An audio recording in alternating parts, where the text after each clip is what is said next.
grace is upon us. Open your heart. This is love. This is love. Oh, this is love. This is love.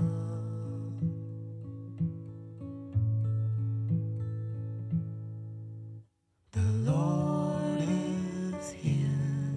This is love. The Lord is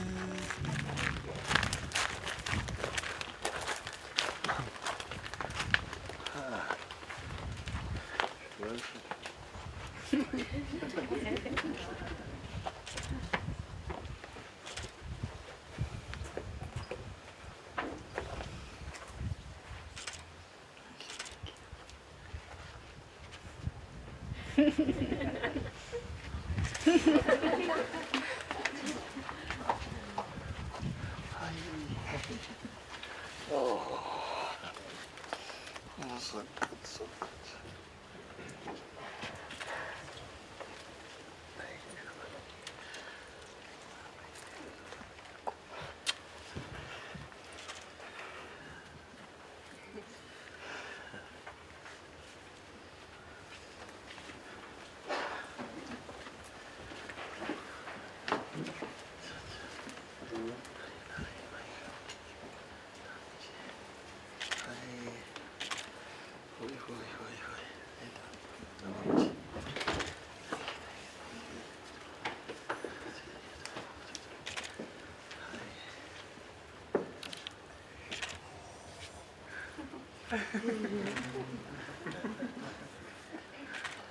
Hey. Good to see you. Thank you.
Hi, country. Yeah.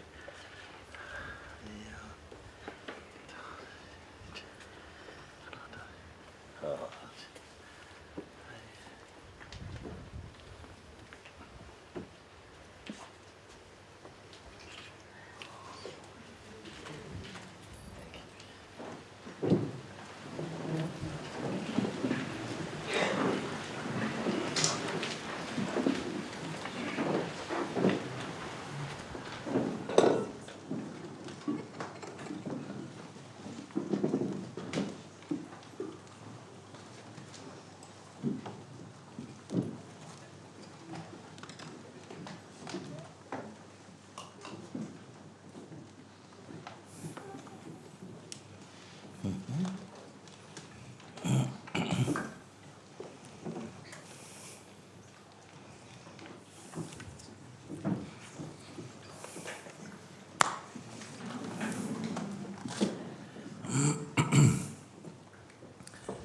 Om.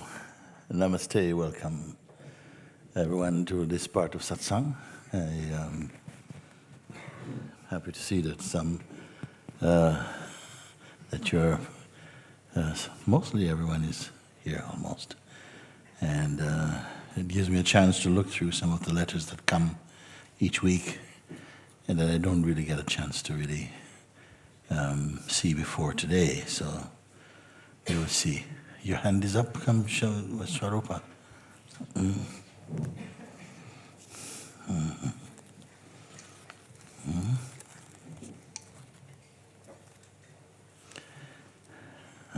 you. Oh, Guruji. Thank you, darling. There's something about this afternoon I wanted to check with you. Yes. There is this deep realization that I am this still, silent, unmoving isness. And during the time I've just been in the UK, I met up with a brother, I wrote to you a little bit about it, who's been mentally ill for years. Yeah. And there's a realization from everything you've shared this afternoon that his existence is because I pick up a sister and then a brother, and when I stay in the position of who I truly am, what's happening is just thoughts, and there is peace here. And things have dissolved fantastically in that sense. But there's also awareness of the fact that everything in the world that has been perceived as somebody else or something is just a projection of thoughts, of identity, of I am someone and they are someone. So that the entire world that needs fixing, actually, when there is staying in the position of this peace, there's nothing to fix at all. There's no leaders of the world that are volatile and dangerous. There's me picking up an identity with an opinion, and they are somebody again. And so it feels like I really hear what you're saying about staying in the position, so that the world that exists is this world of peace, and otherwise I simply have created the world through thought. And I just wanted to say how grateful I am for you really exploding that for me. Yes. So. It is good that you bring it, because it takes some time before we really acclimatize to this way of looking. So I would like to just carry on a little bit on what you have shared so far, no? Because it can seem to some people that you're simply escapists from the real world and from reality, and people speak like that, no? Because we believe so strongly that the seeming evidence that we experience through our conditioned mind, which we don't call it conditioned mind, is how things are. But because each one is perceiving it in subtle shades of differences, no two ways of looking are going to really match up. Or in some people, you meet on this point, but then you diverge again, and you don't meet with this one, maybe another point somewhere else. But then because you meet in this point, you think you're so similar. But if you were going to meet with each one, and in this place, and you say, yes, now we are on the same page, then you'll find that you are similar with everybody, even on the phenomenal level. So, what I want to speak now a little bit is that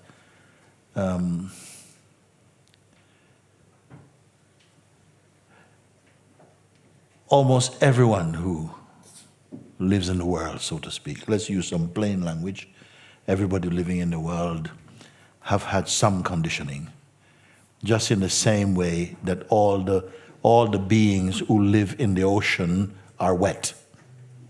All the beings who are manifest have conditioning, okay? Whether you were Christ or a Buddha or a Prophet Muhammad or something, we had some conditioning, you see?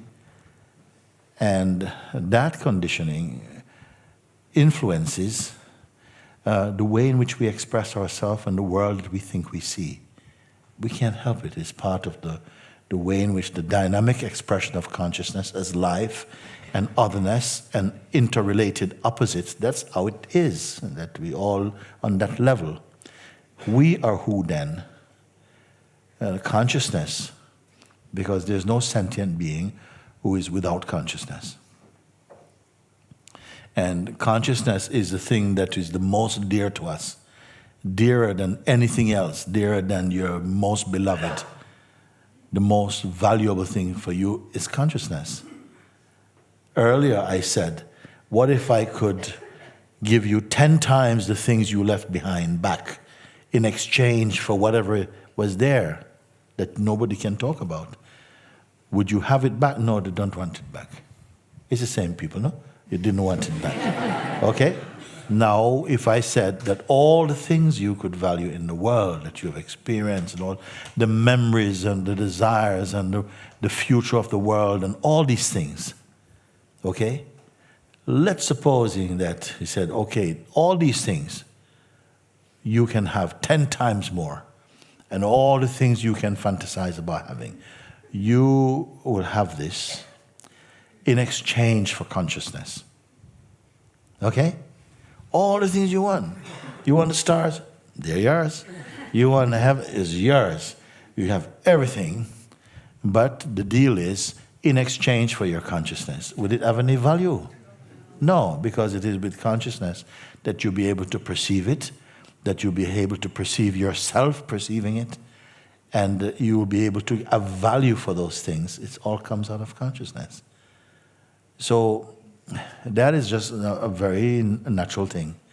Then we say, okay, we've been brought up in certain conditioning, with certain conditioning, each one, and then now we're used to liking some people, disliking others, preferring some, and even sometimes the people you like today and the ones you ate today, tomorrow they change around, and if tomorrow may be next week or next month or next year, it's always an unstable, unreliable, flexible, moving ground all the time.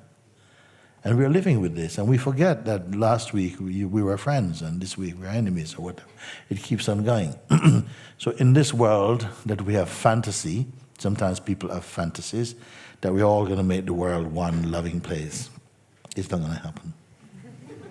Sorry, it's not going to happen. It has never happened like that. Even the Garden of Eden, everything was there, everything, okay?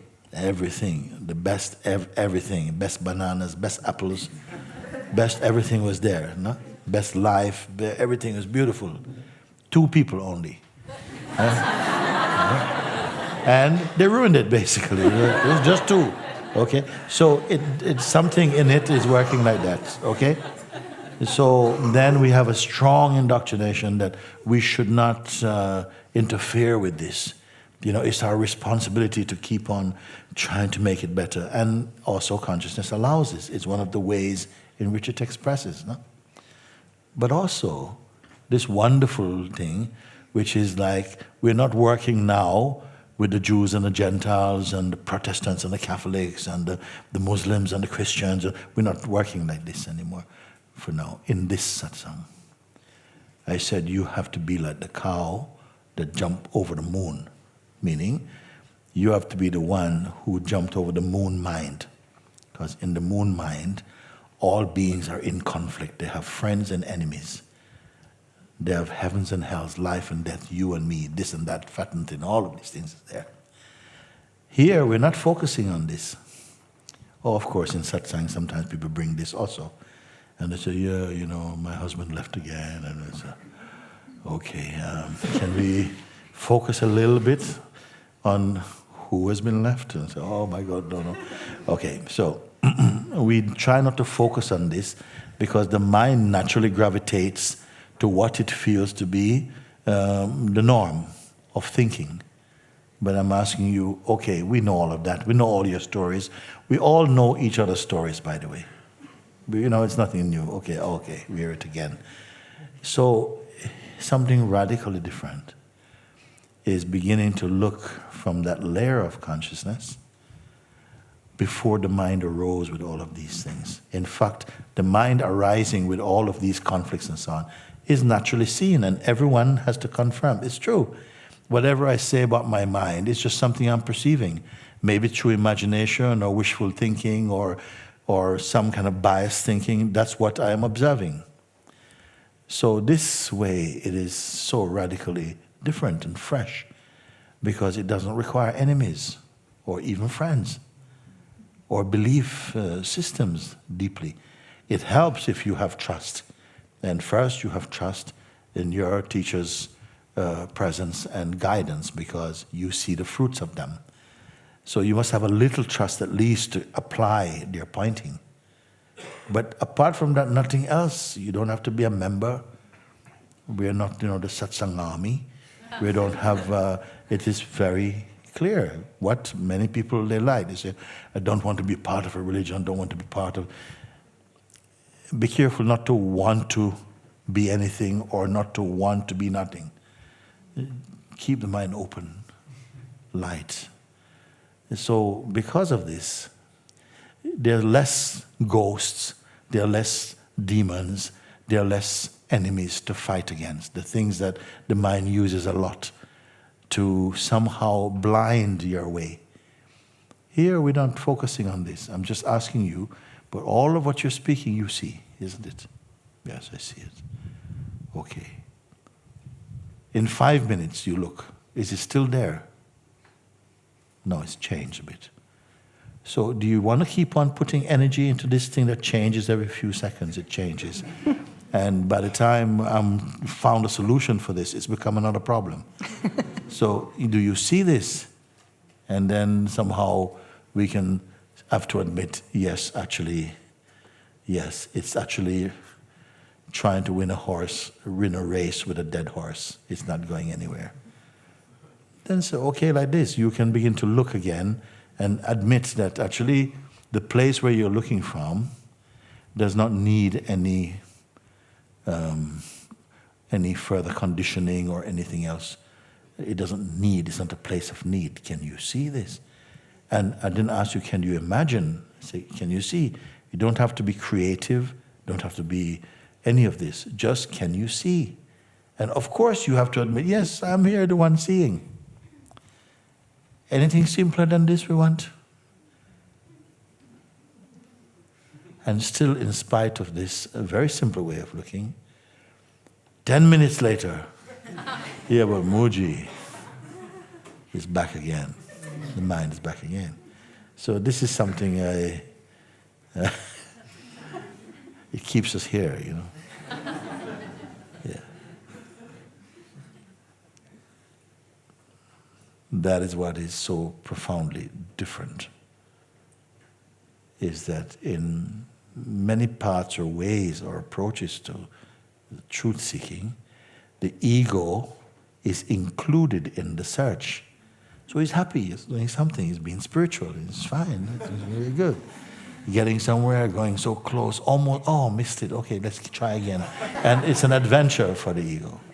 But in the inquiry, the ego idea is questioned before you make even the first step.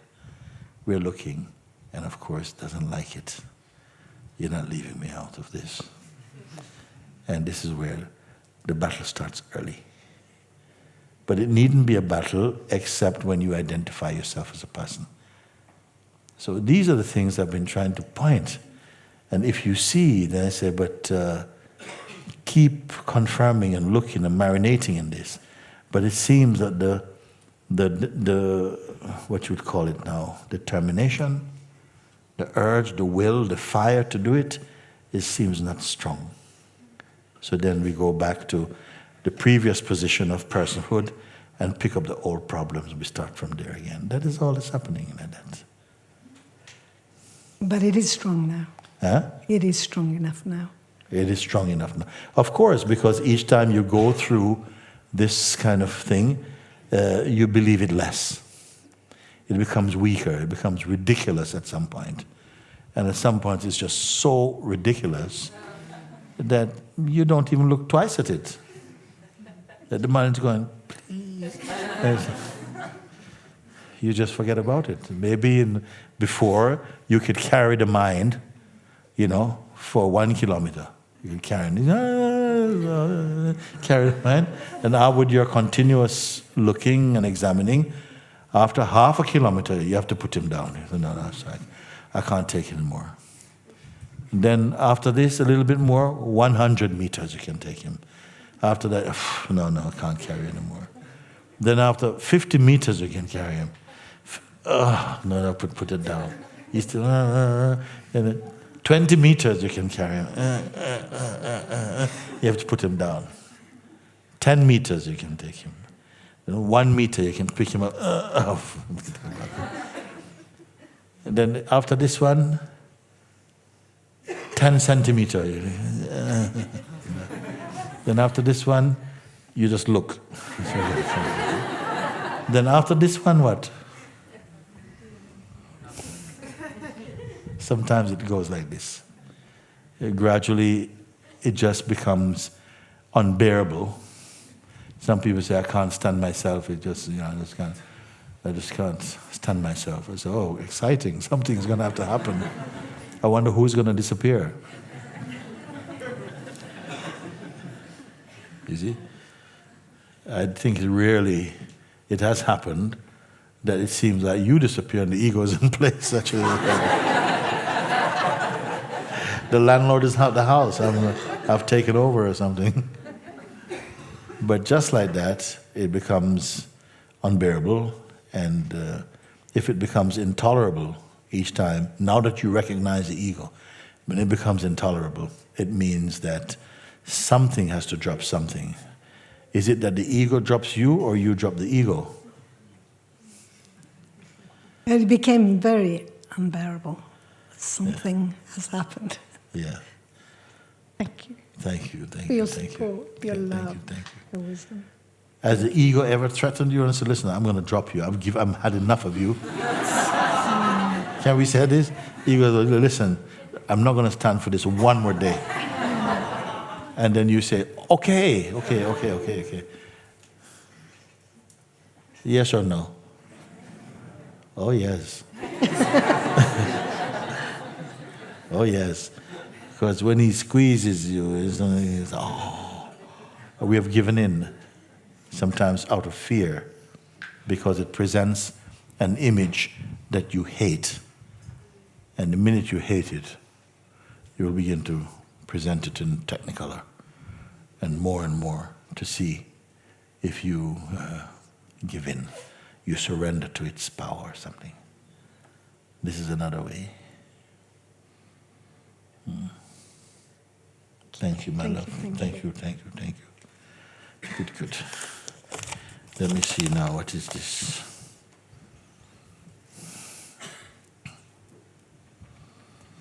This is supposed to be for here, do you know? I believe so. Alex? Oh, maple syrup? Okay. It says, dear Mooji, this is a bottle of maple syrup made by my father. Where is it? Oh. Before coming here to Portugal, he confronted me with intense negative feelings about my erratic behavior. To go to Portugal on a whim was not what he expected from me. This conversation, while very difficult, was such a gift, though. While he spoke, I stayed still, and his negativities... Sorry.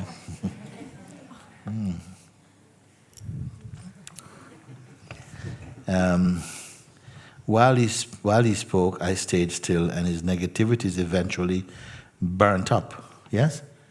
Burnt up and broke apart, and all that was left was love. It is anti-sinal? No, what is it? Maple syrup. It is artisanal. What it means? given with great care and love. He did it. It is artisanal maple syrup is made with the same love, the same presence. So I think it is only fitting to bring you some. Your pointings help me so much. I love you, Alex from Canada. Good story. Very nice. Very nice. Maple syrup. Very good.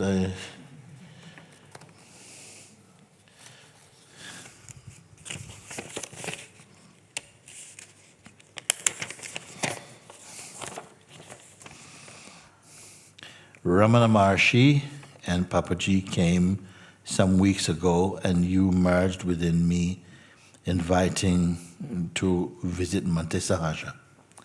Thank you, Master, for reminding us of the self. This is our grace.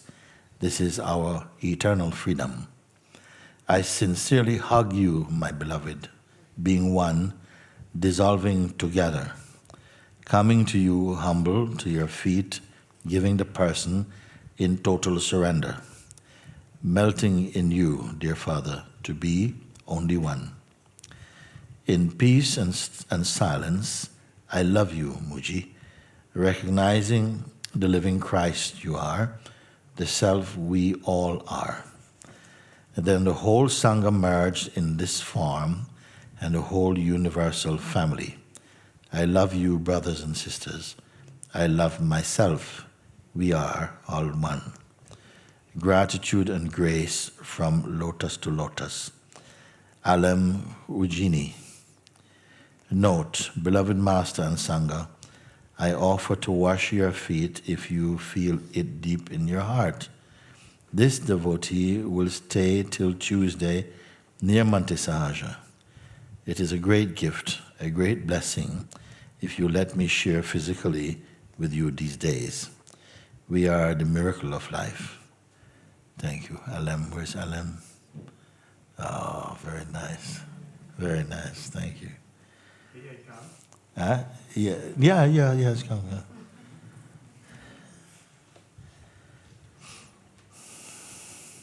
Alem.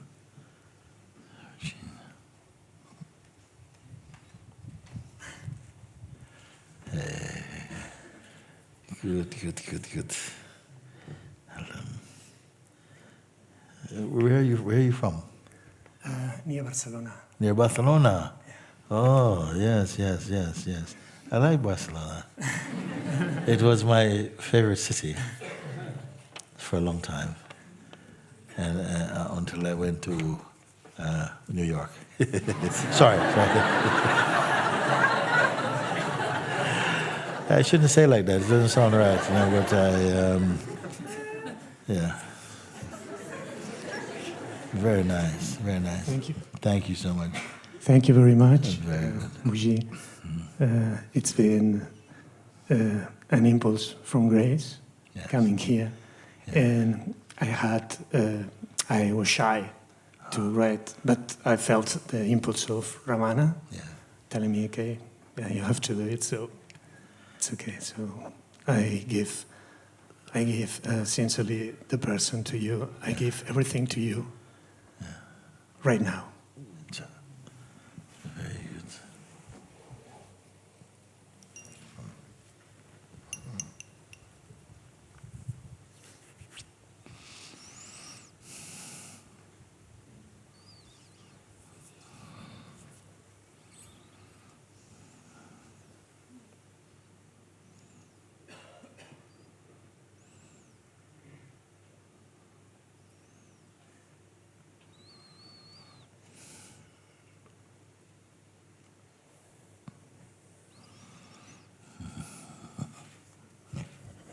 Very good. Very good.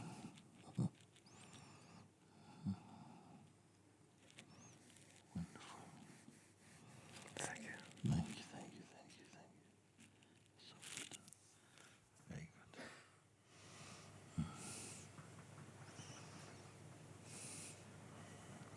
Thank you. Very good. Great.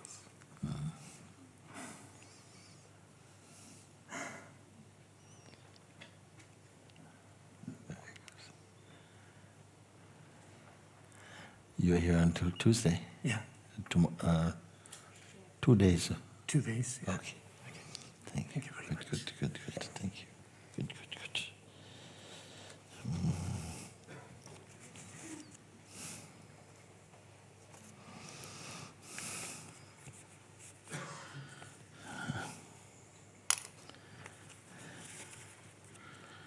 Okay, let's try some of this one.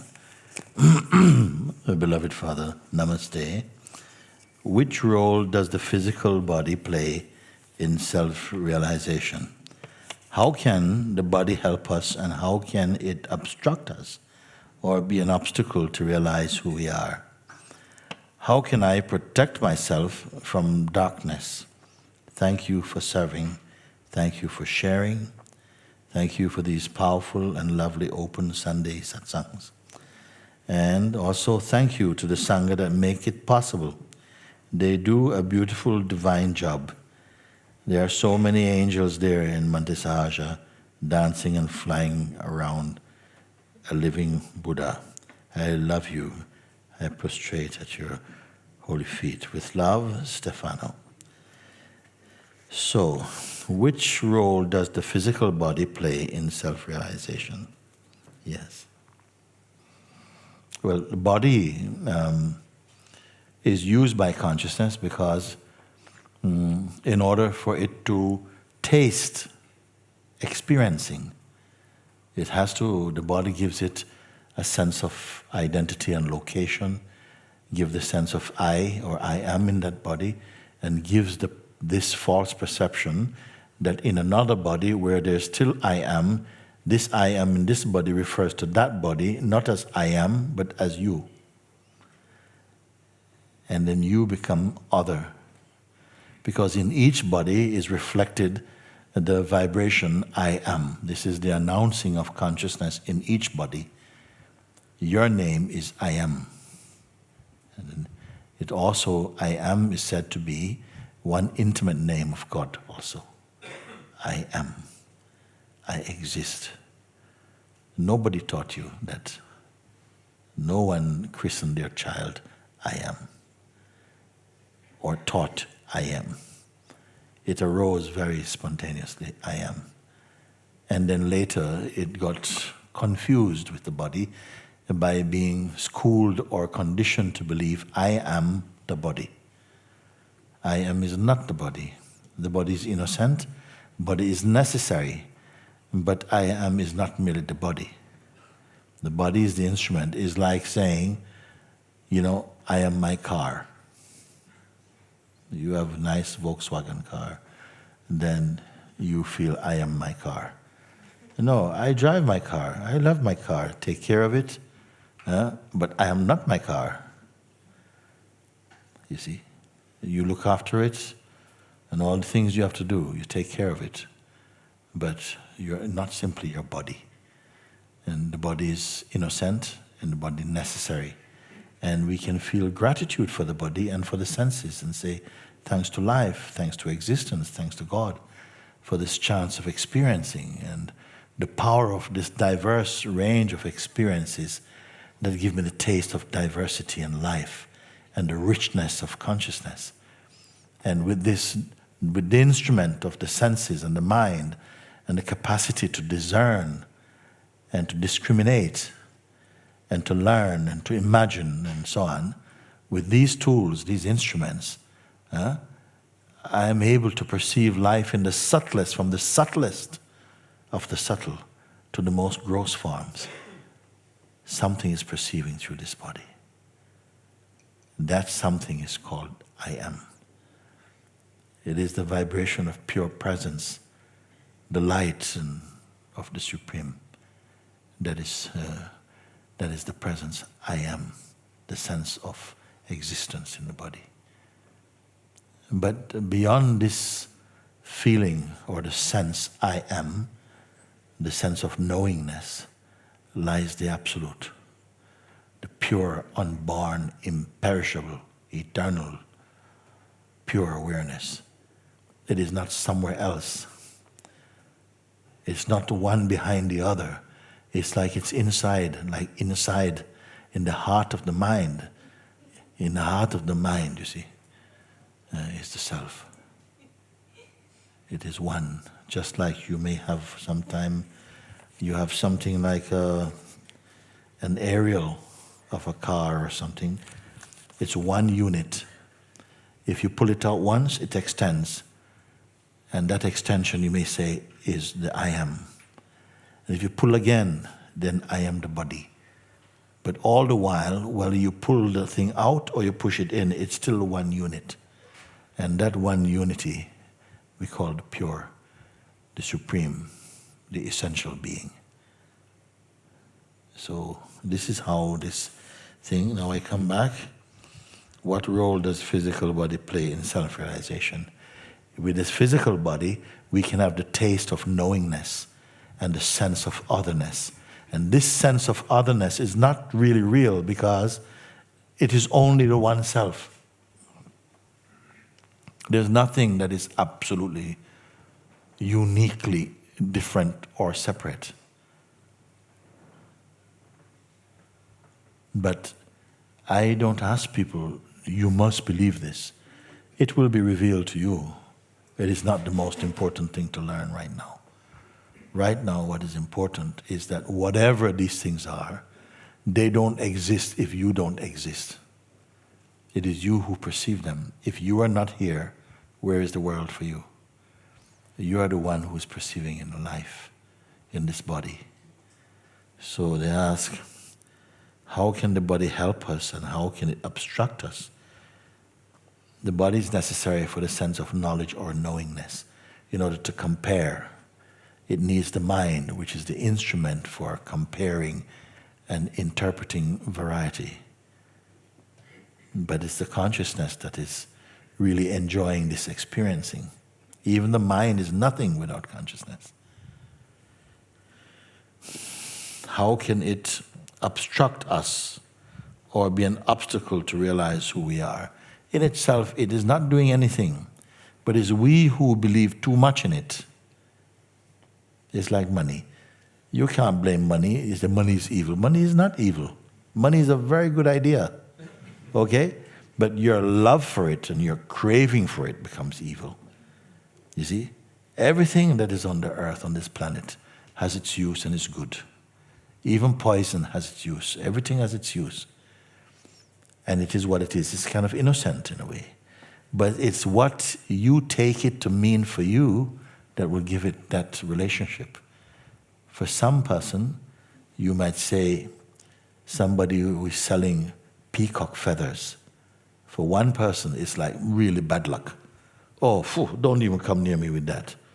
You know, bloody people, get away from there. Peacock feathers, you know. No? With another one, they put the peacock feather, very beautiful, put it in the baby's pram. Where is the evil?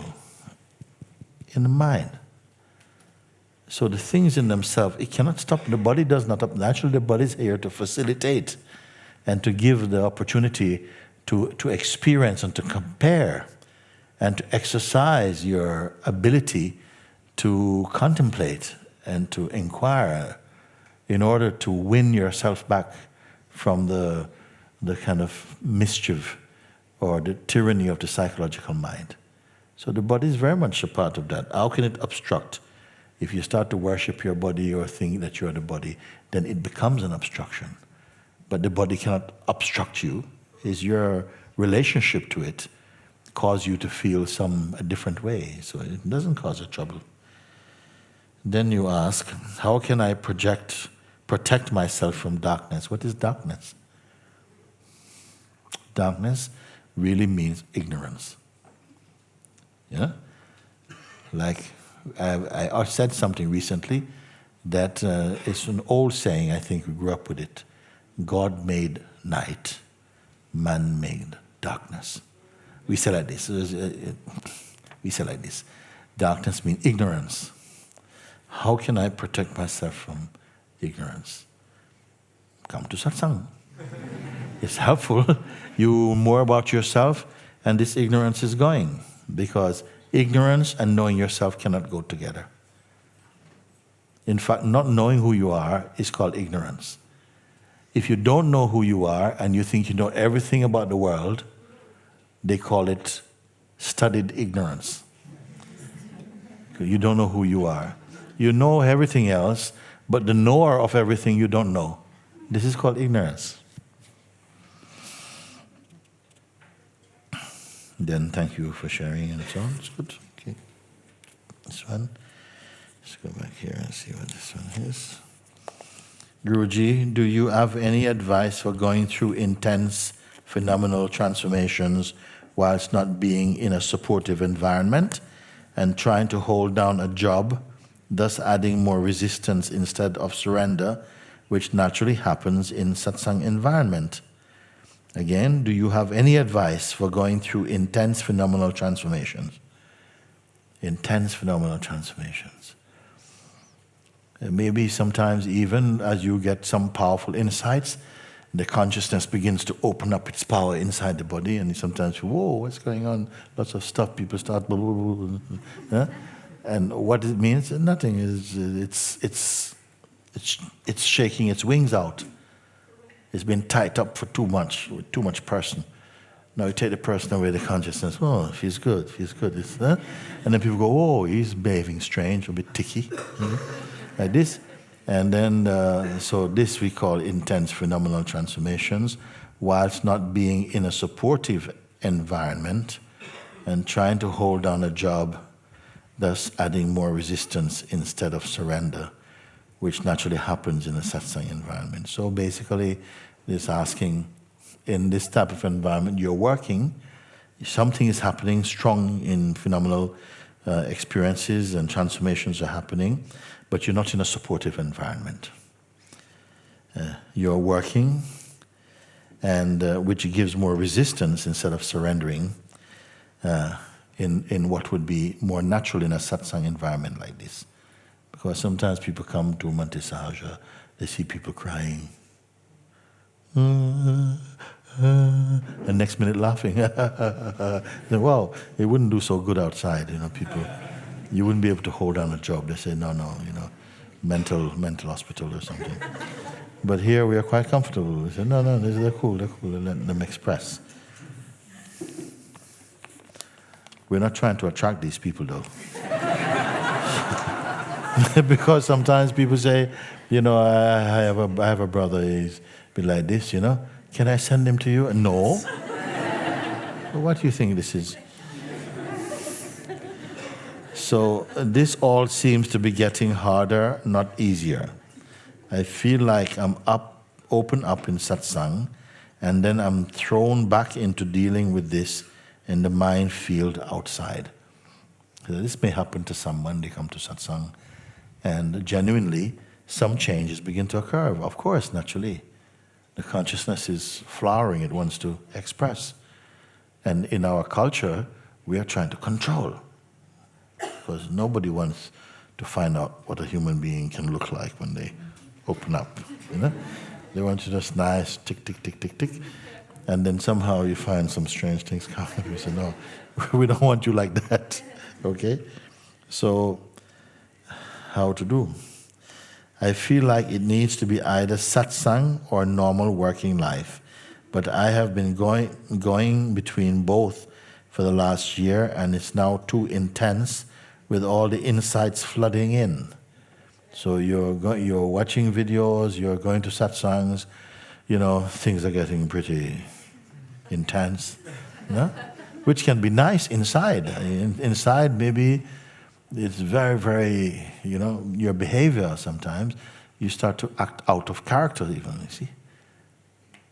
No, it doesn't mean it's wrong. No, it means that you're opening up, breaking out from such a tight regime of upbringing. Maybe something start to go a little bit more out for a while. It's like that, it's going, no?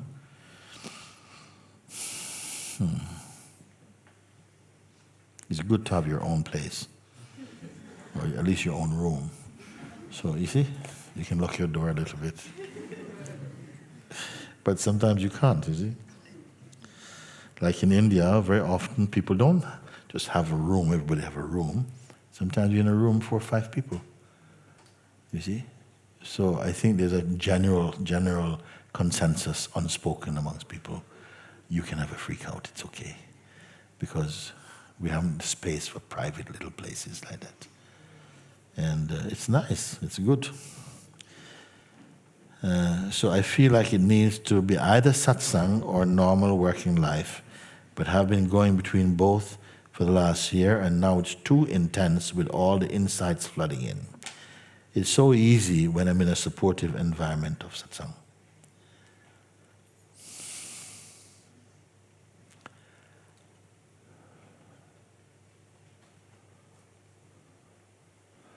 It's okay to have some, for a period, things are changing, ways of moving, but at a certain point it gradually levels out and you're moving with greater wisdom and even moving in the life in a more beautiful way.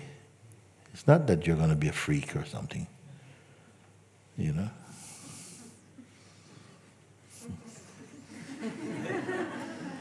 No, I think the outside seem more freaky actually, sometimes.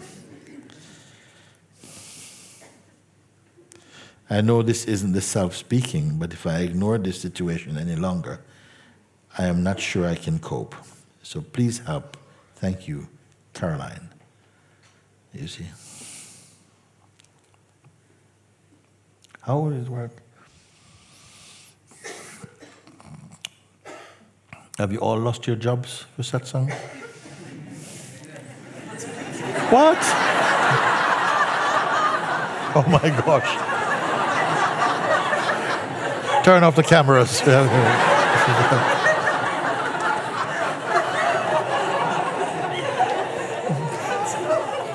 Have you all lost your jobs because of satsang?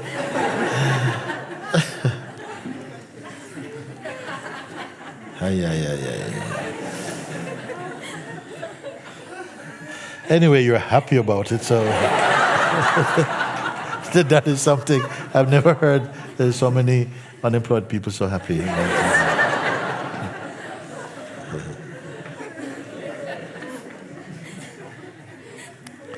But genuinely, we are not encouraging people to give up their jobs. But no, you mustn't laugh here. It looks very bad. Like, yes, Mooji. No.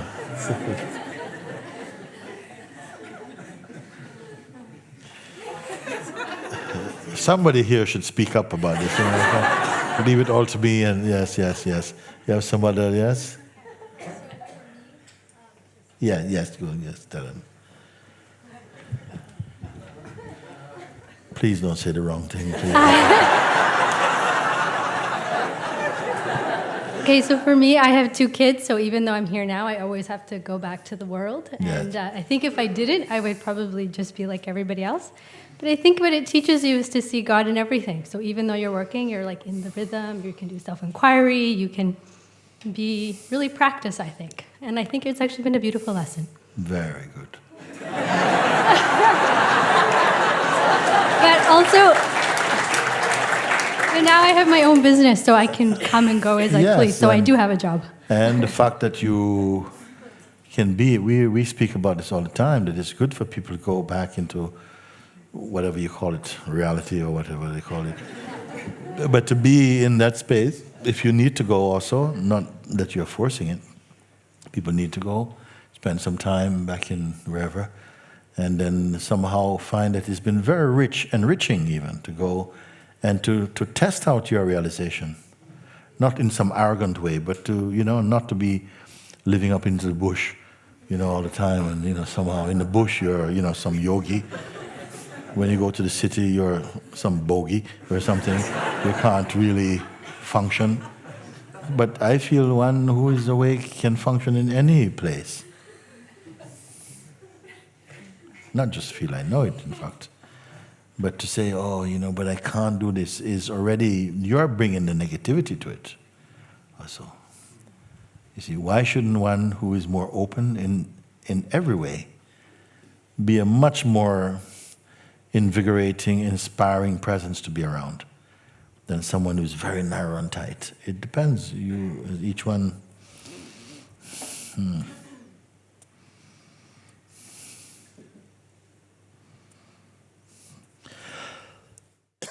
Maybe you're just doing the wrong job.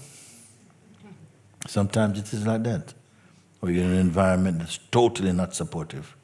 Some workplaces are quite supportive to, one's spiritual life if they don't think that it's not taking it away from your work, maybe even somehow contributing much more positively. There are some enlightened businesses that have that type of understanding. But if you're in a place that makes a mockery of your faith or your spiritual discipline, then it's not good to stay there. Even a relationship also that does that, it's not healthy. I wouldn't stand for it. Kick him out.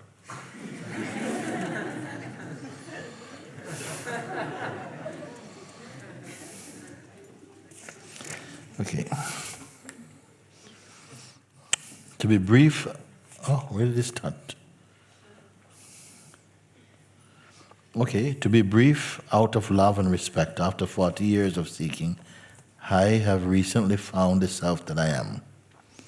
Master Mooji has shown me the way successfully through YouTube satsang and meditation posts. But last night, during a YouTube meditation led by Sri Mooji, a strange thing occurred that did actually scare me and cause me to restore control to my mind. For only a brief second, all time ran together. All events seemed pooled and simultaneously happening. I was not meditating on timelessness, and I do not ponder timelessness. I only meditated on self. As I look back on it now, it seemed a gift to see, but I admit I was startled and removed myself from the vision. I have not heard Master Mooji speak on this. I wonder if my experience is unique. Thank you. My existence is forever changed. I knew for years there was one out there who could show me the way. I consider myself truly blessed to have found my Guru, Mark Rudis. Yes, what happened now? A strange thing occurred that did actually scare me and cause me to restore control to my mind. For only a brief second, all time ran together. Why not? It's all illusion anyhow, in some way. I'm not being glib about it or using cliches about it. But time is a very subjective thing. Very subjective thing. We all know. Sometimes here at Monte Sahaja, the time goes too fast. It's just, wow. We even talked about, calling 2 days, 1 day and stuff. We tried, some people agree, some don't, We tried because it's going so fast. It's going so fast. I'm aging too quickly. It's going too fast. And to slow it down, what I do, we used to have a rice diet. Now, if you have a rice diet, it is so boring. Then the time changes and becomes very slow. The days are really long between one meal and another day. So is that not subjective? Very subjective. You're having fun, the time flies so quick. But if you are in jail, oh my God, it's like, you see, so everything is so subjective. We cannot, it seems as though you can put time doesn't live on a watch. Time does not exist on a clock. It is very much in your mind, in our mind. So, again, all time ran together. It's only a sensation, Suddenly everything is going and then so, it's just what it means. That's all. It's nothing at all. It's all this stuff here. And it can sometimes just become porridge before something.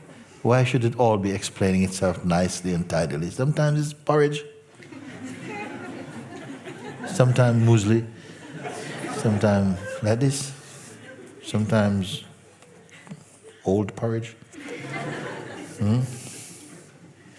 So for a brief second, all time ran together. All events seemed pooled and simultaneously happening. It happens.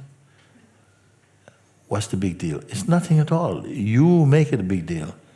It stopped by itself also. Why to be troubled about it? It's just, then people say, oh, I think my mind's short-circuited, and then they go into all of this thing. You don't worry about it. It's nothing at all. Nothing and nothing at all.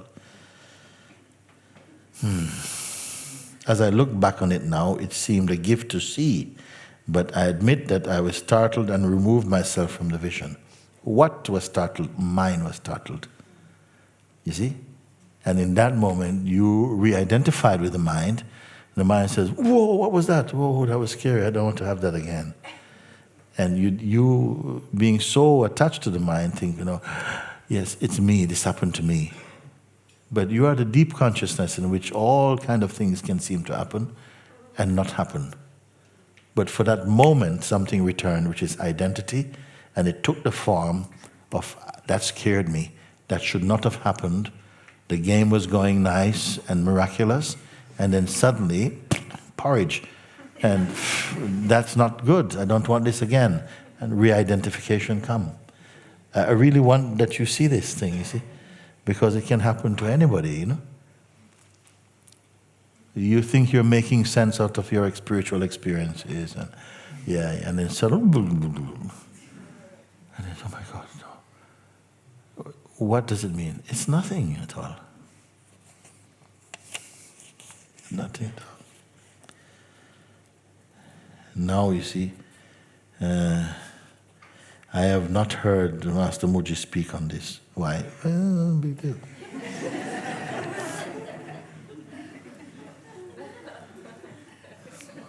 Suppose we're sitting here now, you see, and we're sitting all together, and suddenly a banana fell from the roof. Okay, just banana. Now, is there anybody here who would not be distracted? Even though I'm speaking about, sort of like the ultimate consciousness? Wouldn't your mind be on the banana? Like, where banana come from? Isn't it? That's what happened. Because the mind says, that's not supposed to happen. Now, I may also see the banana, but I'm still saying, but when you are looking and things, everything's appearing, everybody's going to...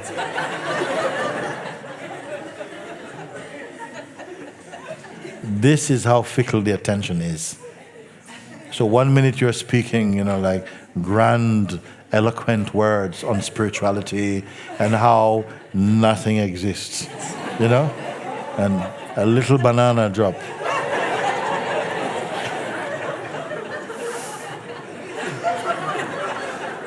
So that's how we get tested, because many people are speaking these kind of things.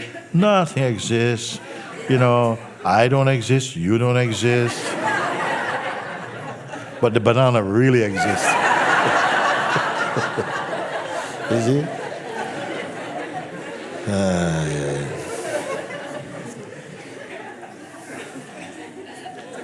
One lady in Satsang, she was doing an inquiry, she says, Mooji, I see that I don't exist. I did the inquiry, I don't exist. But I was really disturbed when I found out my husband doesn't exist. What is that? If you don't exist, where's the husband? So there's lots of play going on, where it's easy in one moment to say all these grand things, and a little thing come, and all your grand Vedantic philosophies have gone out. One banana.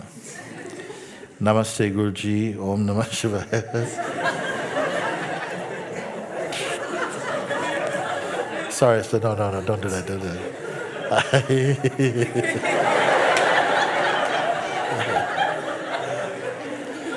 Because now they're going to take this personally now, and I don't. Sorry. I humbly seek my... Okay, I'll come back to that one in a minute.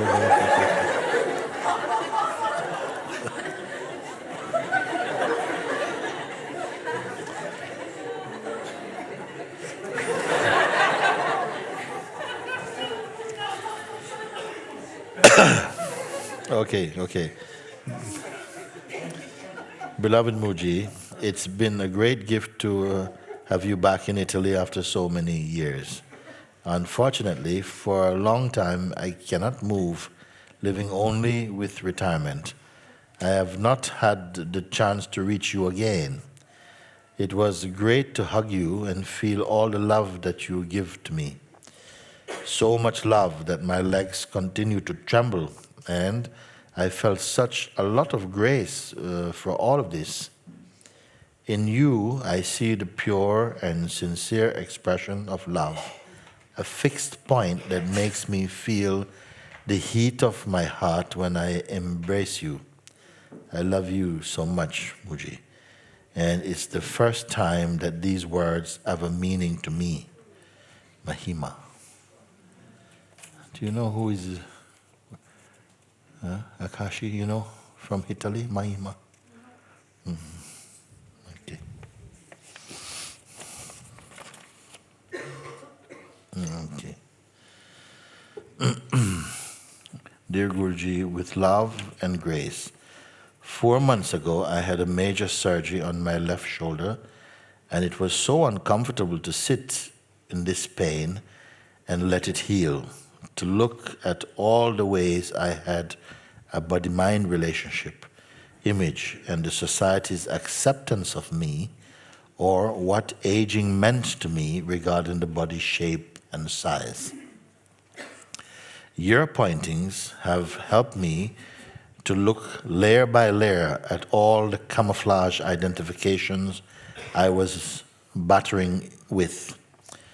It was like a poker game.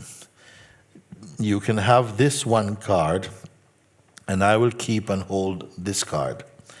None of this is real. None of this can hold a shape without an audience, as you would say. I feel reborn, if you know what I mean. Weird to say, but stillness is felt more and more and more. Insecurity is less attractive. Guruji, I love you so much. Your pointings and your giant heart and love you have for all of us. Yours faithfully, love, Leslie. Very nice.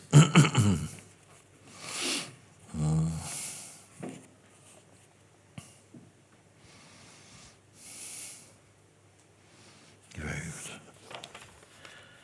Put this one. Dear Mooji, there is this fire burning within my heart when I'm listening to one of your Sahaja Express videos. I want to know right now where I am from. What am I? Who am I talking to right now? I've been waiting so long for this, and I want to be free at this very moment. Help me, Mooji. I don't know if I'll ever have the chance to meet you in person or not, but I know that this moment you are with me. You're going to help me out of this prison of self. Thank you very, very much. Love, Martina from Indonesia. You're going to help me out of this prison of the self. What does it mean? Out of the prison. When does the self become prison? When ego is inside. When it is ego inside and not the Lord of the universe, then it becomes prison. Life feels suffocating and inhibiting and unfree, unkind, uncompassionate, unloving. You see, but this is the cost of indulging in very negative thinking or selfish thinking. It gradually is drawing you away from the very source of your own self.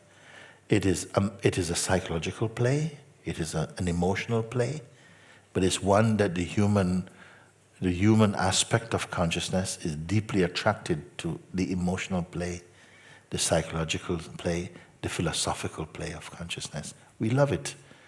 We're attracted to it. But while we are so invested in this play, we lose the purity, we lose sight of the pure, the innocence of consciousness as it is. This is what happened.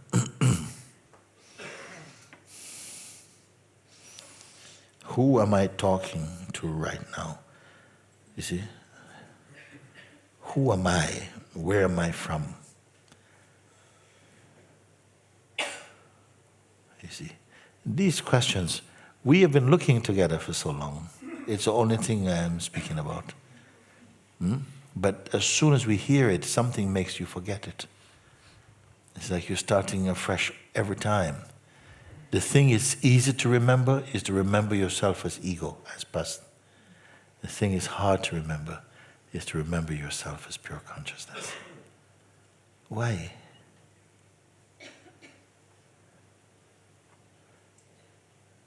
You know? Because we consider this form of consciousness, the human being, the form of consciousness, as the highest expression of consciousness. So if you think it's the highest expression of consciousness, then you take it to be the ultimate reality. So we believe in the body, we believe in the personal self in the body. But it's only an expression of consciousness. Consciousness can assume innumerable forms. But in the human form, it has the most diverse and sophisticated expression, range, more than any other species on the earth. And so we become proud, believing that we should rule the earth.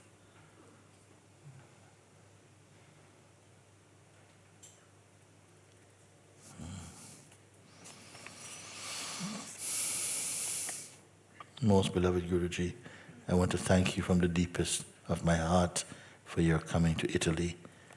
Your presence was very powerful, full of love and compassion, and much more.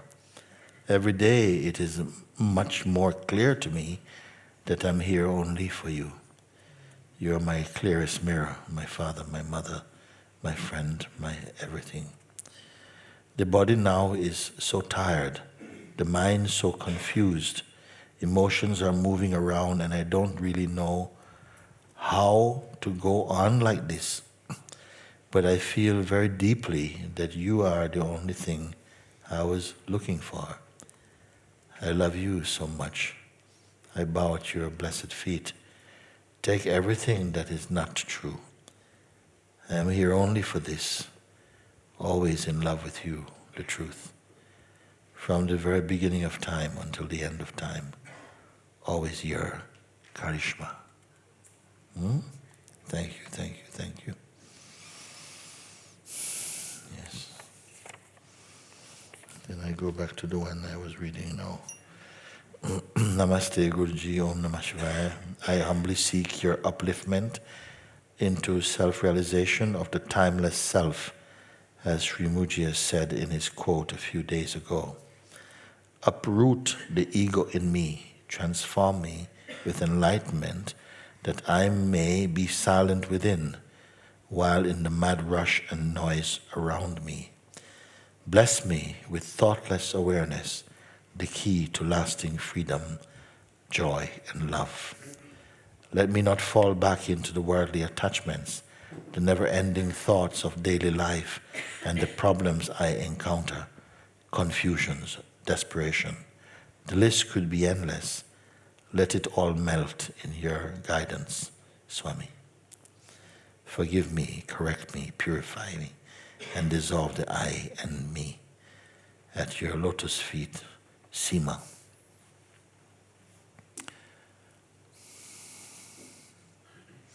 This attitude, I am also in the days when it was very much new, all of this was new for me.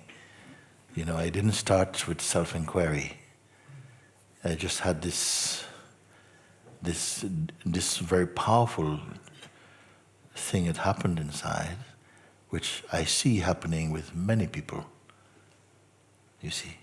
But sometimes they doubt it, or they let the mind doubt it, and they start to believe in the mind's doubts. That didn't happen for me. I knew instantly this was not my mind creation, because I was not someone who was used to using my mind in that way. I was not somebody who read books and stuff like that. So when it came, I took it completely neat. I knew that, I did not create this.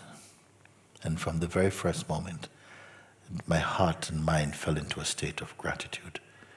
But the ego did not go away immediately, It was still there, hiding behind something, always hiding, looking for some tricks, you see.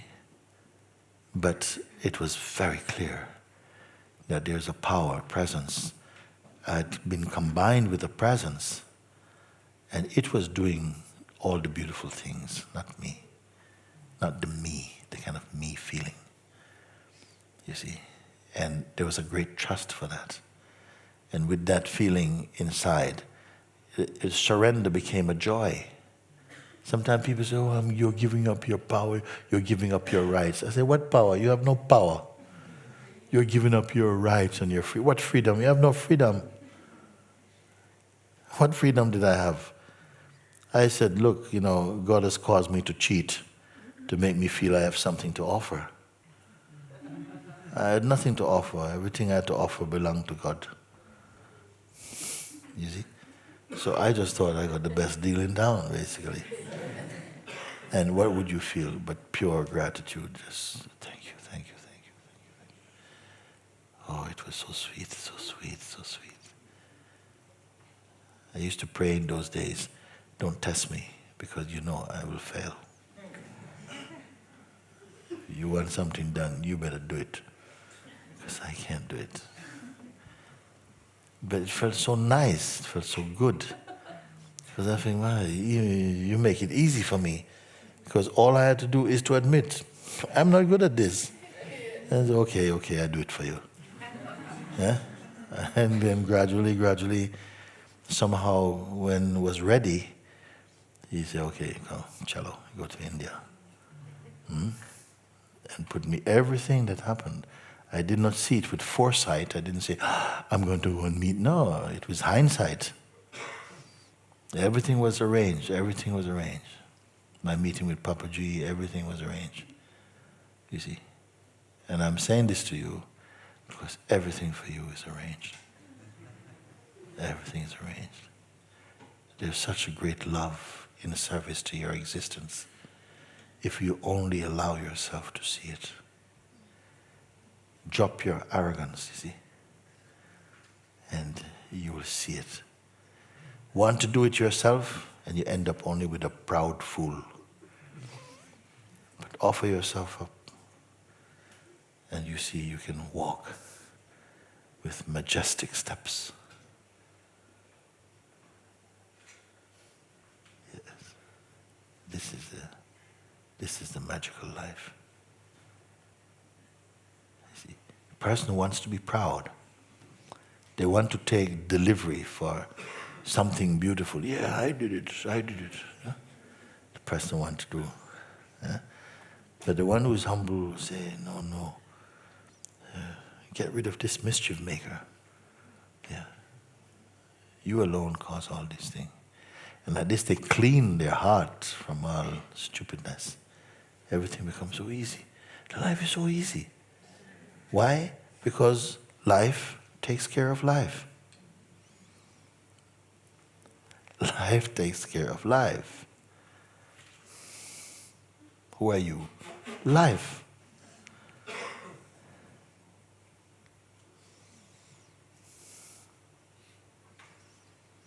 Anything easier than this one? We'll make it easier. Have you had enough? You want another 1 or 2 letters? So we're okay.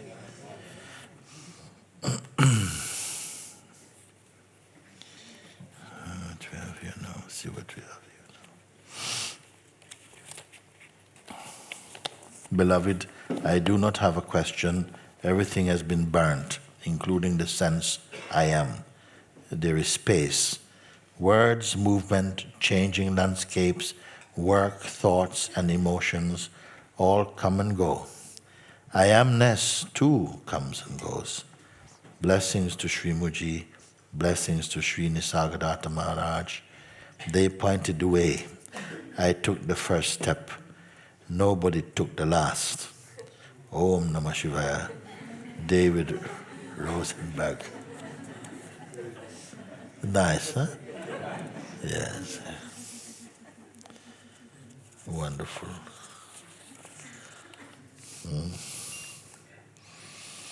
Hello, Mooji. I am in Titignano.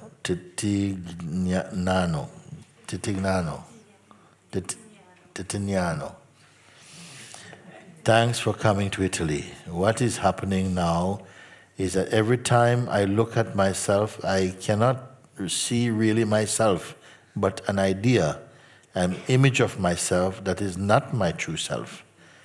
My true self cannot be seen, cannot be described. I can understand now the neti-neti. Even to describe myself as nothing is another idea. It still happens that I fall into identification and into the traps of the mind, but the inquiry arises spontaneously and guides me out of them into this state of nothing, also beyond the concept of nothing. Am I on the right path? Can you give me some advice and guidance, please? Thank you, Danielle from Italy. You see, not long I spent in Italy. Not long. Many people I never knew before. But we talked and they were like a sponge in water, just soaking. Now writing this. Now writing this kind of thing, you see?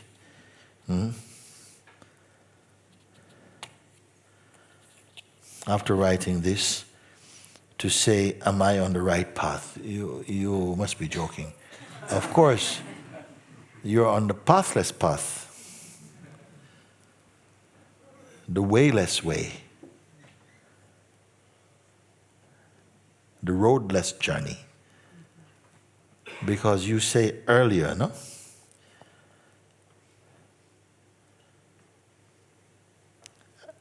What is happening now is every time I look at myself, I cannot see really myself, but an idea, an image of myself that is not my true self. Who speaks like this?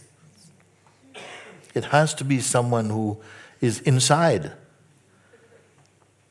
How you go inside? You open a door, you go inside. How you do it? We don't say. We just say, go or come. And you do it. You don't know how you do it. You go inside. I can understand now the neti-neti. Even to describe myself as nothing is another idea. Who speak like this? This person could not speak like this before when they were in their mind. You agree or not? Then in mind they could not have written like this. Something has happened to them. It still happens that I fall into identification and into the traps of the mind, but the inquiry arises spontaneously and guides me out of them into the state of nothing, also beyond the concept of nothing. Am I on the right path? Can you give me some advice and guidance, please? Thank you, Danielle from Italy. No, you stay like this. Just keep looking, you know. Another trap. For whom is the trap? Like this you'll go. Like this you'll go. I tell you, you know. So beautiful. And these are people, I love to read this, because these are beings, sometimes they are new to Satsang. And already they are discovering things greater than people who have been on the spiritual path 30, 40 years.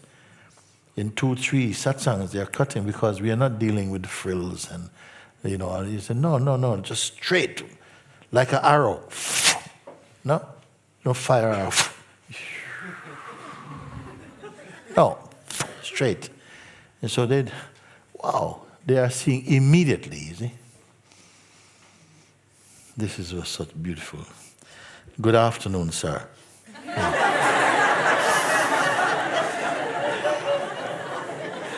It has been a great honor to meet you on YouTube.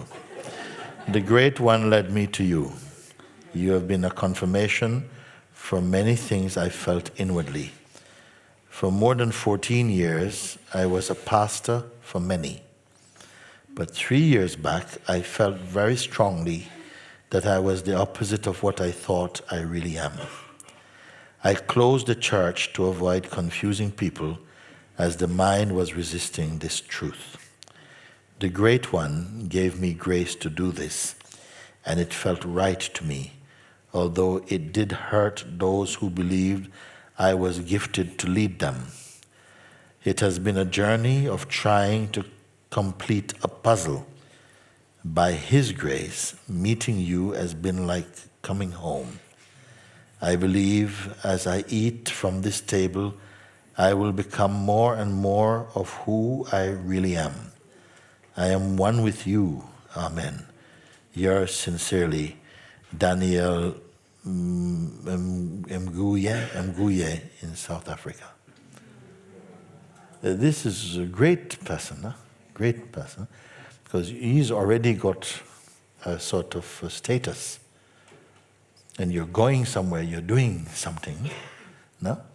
But in his own heart, he feels, I don't know if I'm true anymore. I can't, no, we say. I closed the church to avoid confusing people as the mind was resisting this truth, you see.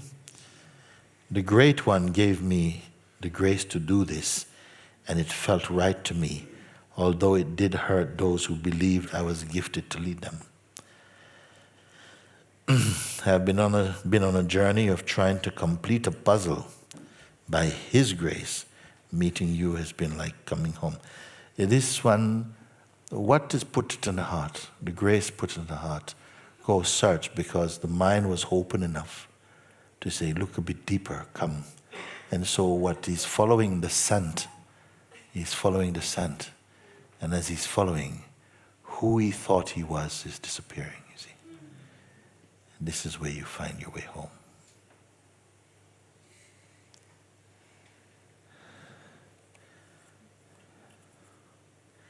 Daniel Mguye. Very beautiful letter.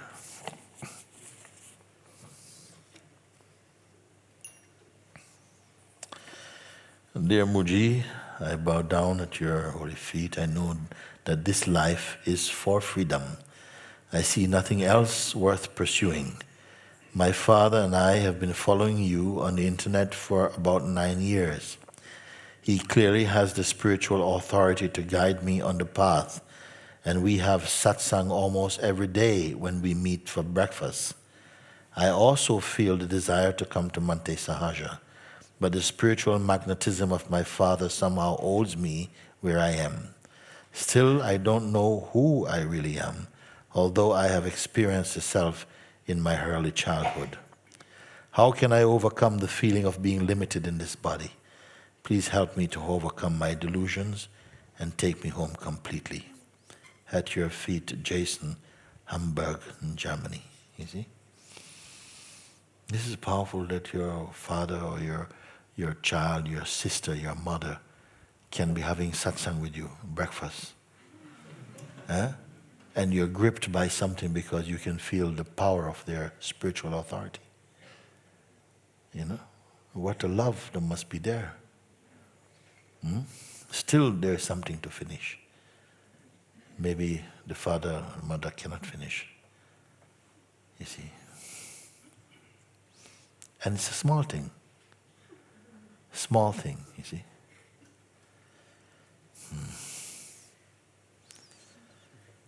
Still, I don't know who I really am, although I have experienced the self in my early childhood. You see, when you experience the self, and then the mind is coming back, but never makes its way home,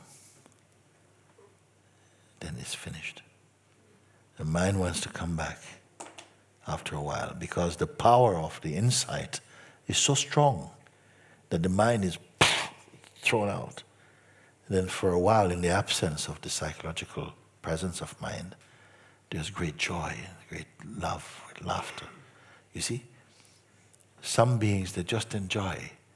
Others, they sit in a kind of quiet diligence, a quiet alertness, just looking to see, no, this cannot be lost. This treasure cannot be lost. They're with it, you see. They're waiting for the mind with a stick. Every now and again, the mind looks through the window. Because he's ready, it's ready for him. But the one who is just enjoying, then says, oh, what's that? And he's already in. And then somehow struggle, oh, why is he back? Oh, no, then already you're behaving like victim. You see? So these things.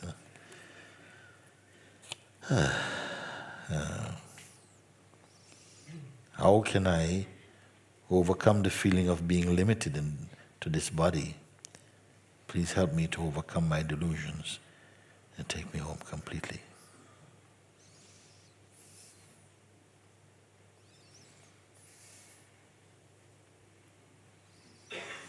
When you see the feeling, even the feeling of limitation is in the body, but there is the perceiving of the sense of limitation. You must not believe anything to be 100%. Nothing that you experience in the mind or the dynamic consciousness is absolute. None of it is absolute. There's nothing existing in the realm of the mind or that fluid consciousness that has one single inherent meaning. No, it has the meaning that you give to it. The strength of your belief or your disbelief impacts upon how you will experience something, you see.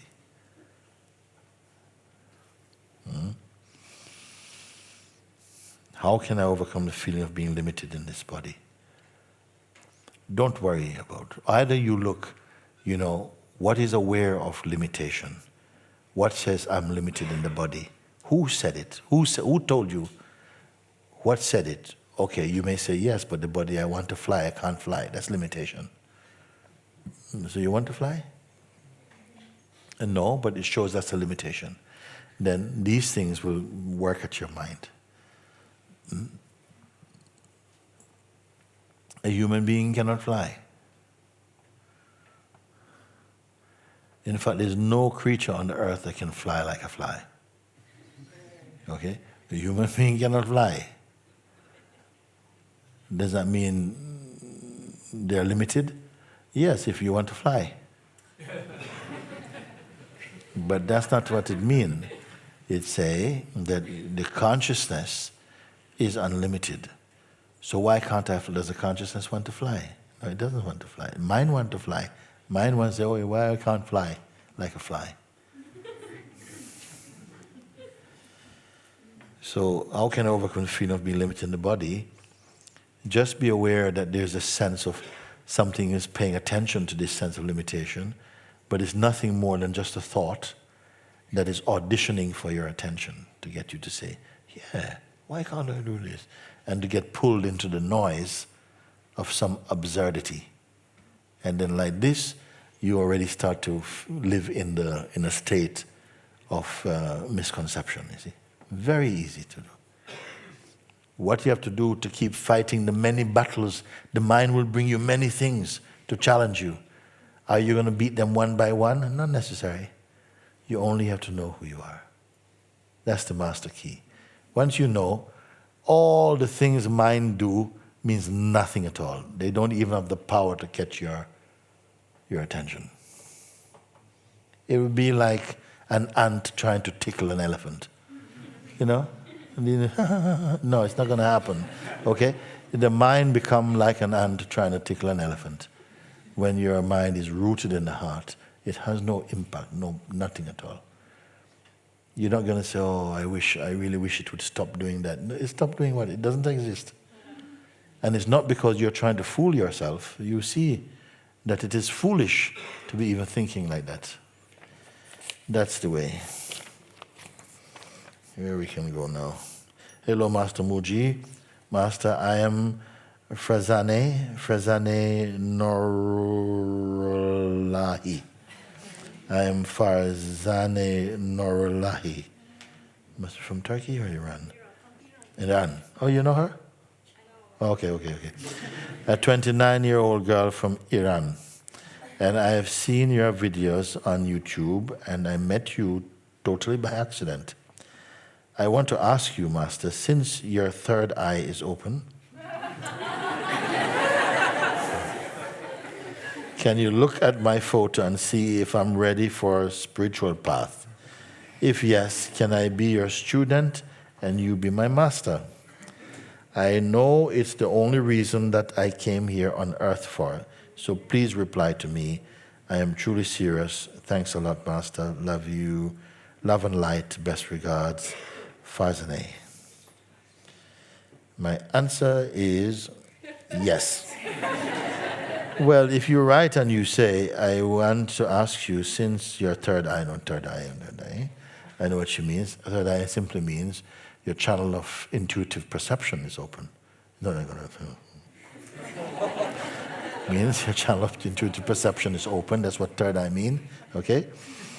Can you look at my photo and see if I'm ready for a spiritual path? If yes, can I be your student? You be my master. What catches my attention, though, is this part. I know it's the only reason that I came on earth for. If you say like this, how can I refuse? Not third eye. No. I know it's the only reason that I came on earth for. So please reply. This line alone is enough for me. Yeah? And I know it from Iran, they're not going to tell a lie. Someone offered themselves, send picture, please look at me, tell me yes or no. Third eye open. No. I know this is the only reason I've come to this earth for. What? To wake up. Okay, you come. For that reason I answer you. Yes. Yes.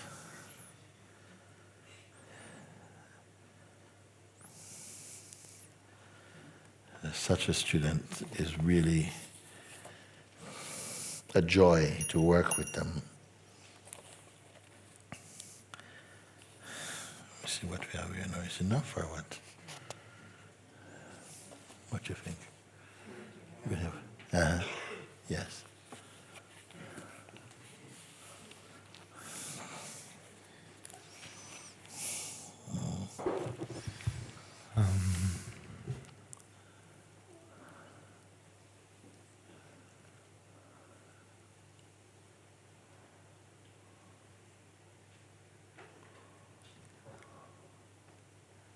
Any help?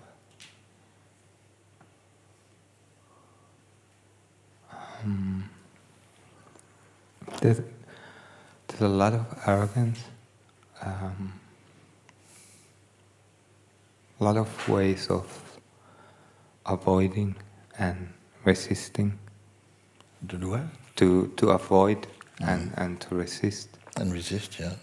And yeah.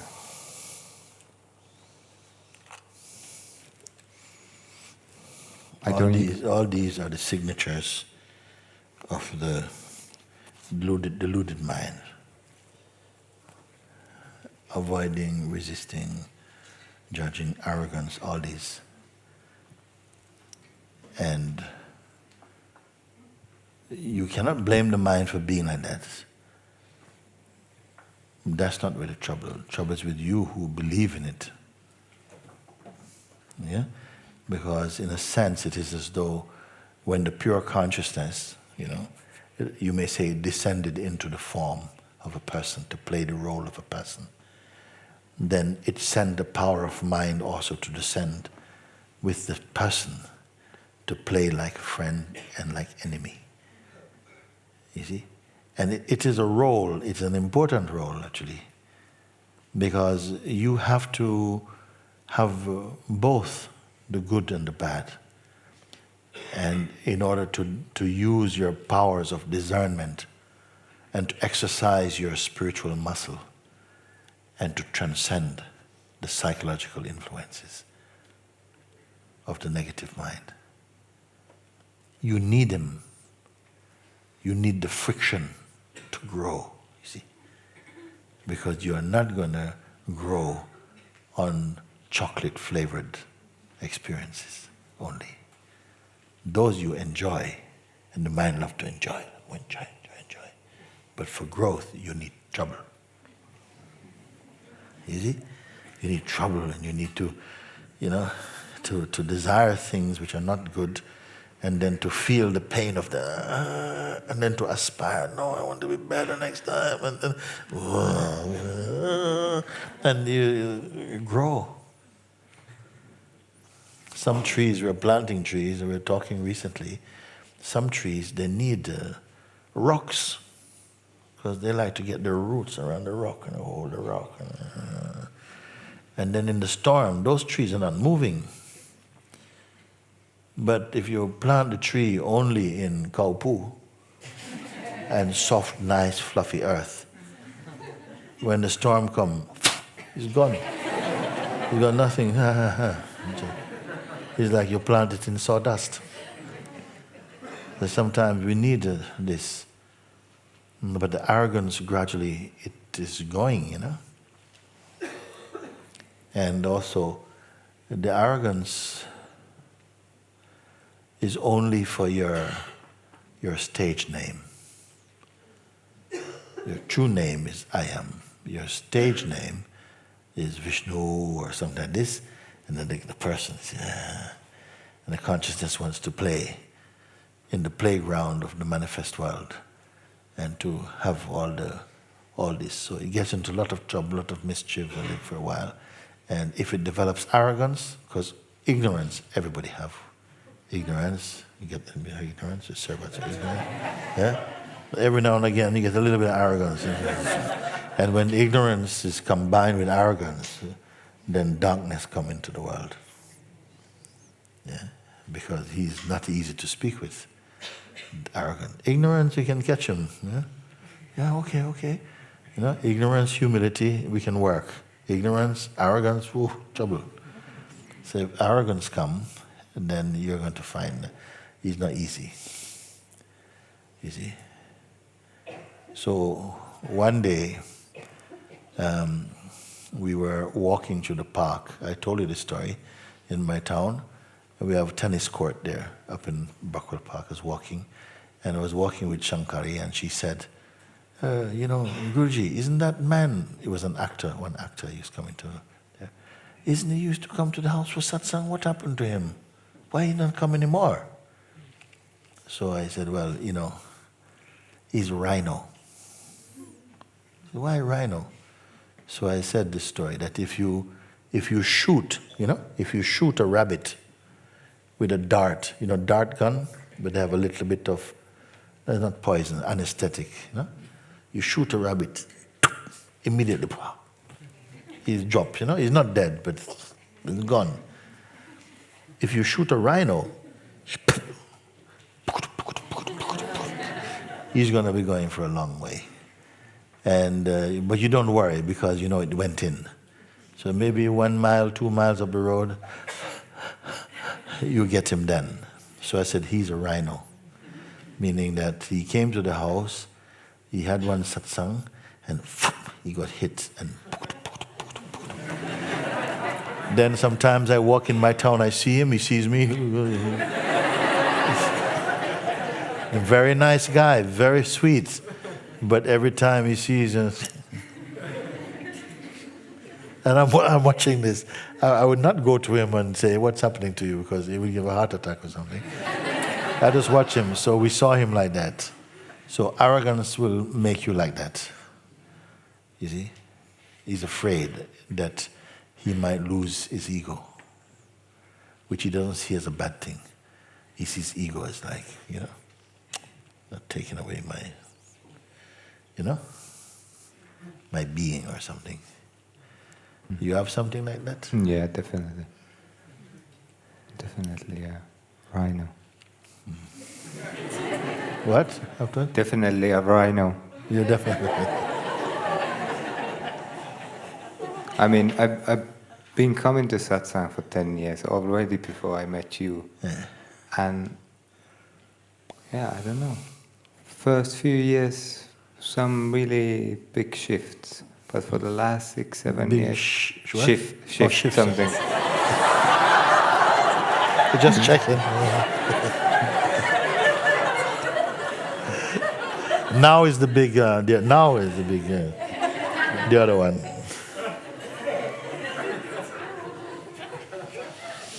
I don't know. I don't know what happened.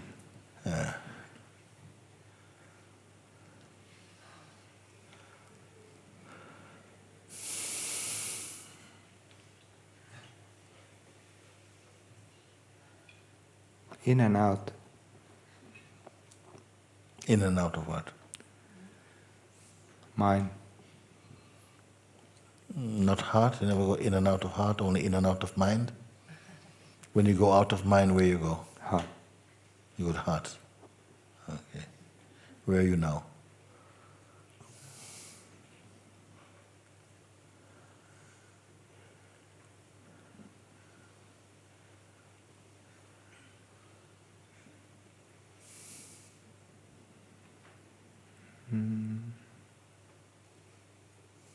More heart than mind, I would say.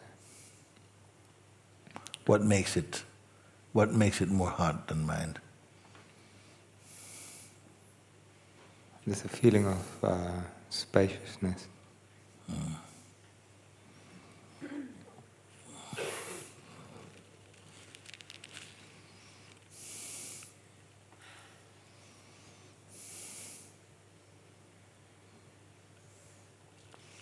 Both spaciousness and lack of spaciousness are experienced in spaciousness. Both spaciousness and claustrophobia are experienced in the great spaciousness. That is always there. If you know that, then spaciousness or lack of spaciousness is not something, those houses don't go in them.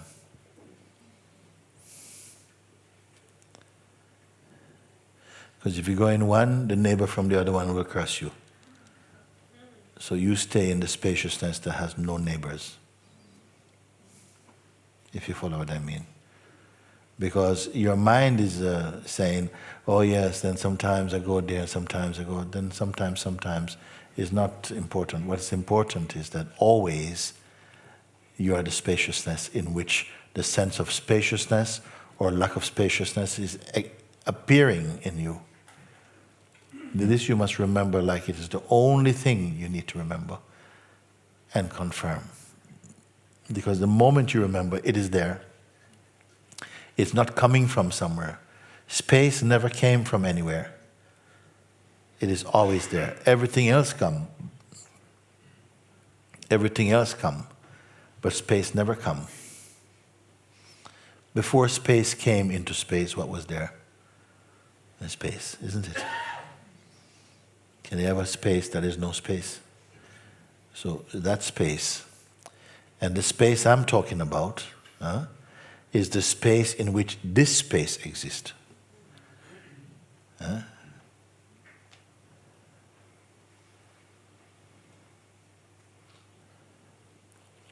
In the heart space, the science space exists.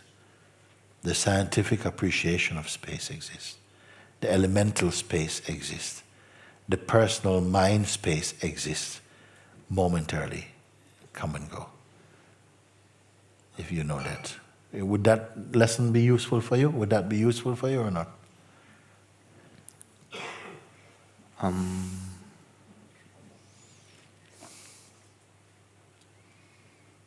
It seems to be a bit theoretical. It seems to stay on some level of not really having any effect. I don't know. It's like an inquiry that's done in the mind. What about really, if you don't also look for any effect? Because any effect will last only for a while. Any effect, meaning anything that, it will go also. If it comes, it goes. Anything that come will go. Anything that come will go. So find the thing that never come. Where is it?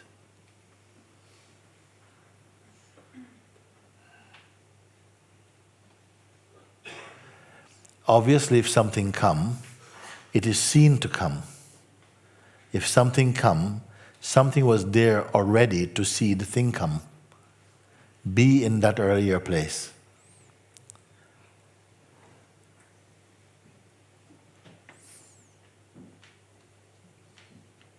It is your effortless place. It is your effortless place. And nobody can take it away, nobody can put it back. It is always there. Today I gave example. Leave everything here, everything here, everything here, including you and the idea you have of yourself, your desire for awakening or enlightenment. Leave everything here. Everything you can find, leave it here. Okay? Now empty, finish, nothing else you can find. This that remains, this which remains, put your attention now, be aware, this that remains. Okay? I will give you 10 times what you gave me back in exchange for the thing that remained. You want it? Did you get that exercise? I was outside listening.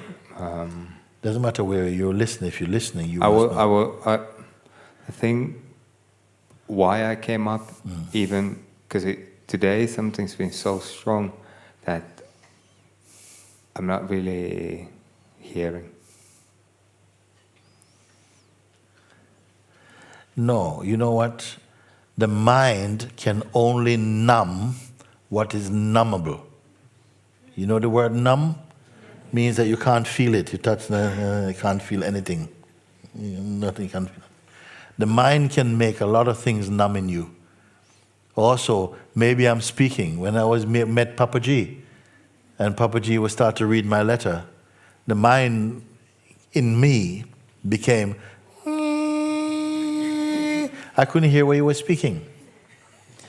Your mind can do that. So I look at the master talking and he was,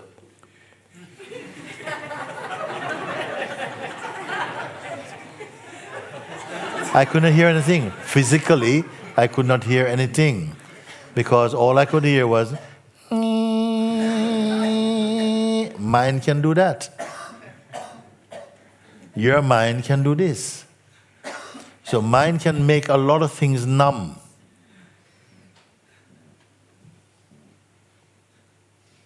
Sometimes the one thing you need to hear, you see?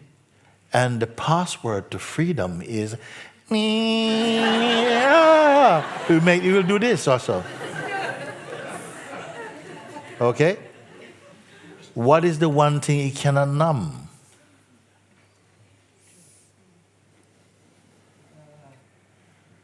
You have to find this out. You must do a little work. I don't want to tell you everything. Because if I tell you, your mind goes, yeah, see, got it. And nothing will stay with you. You must exert a little bit of worthiness to say, yes, I must try it. Because nothing else is working. Because mind can just make you look like a zombie. All day. Left. It can do this.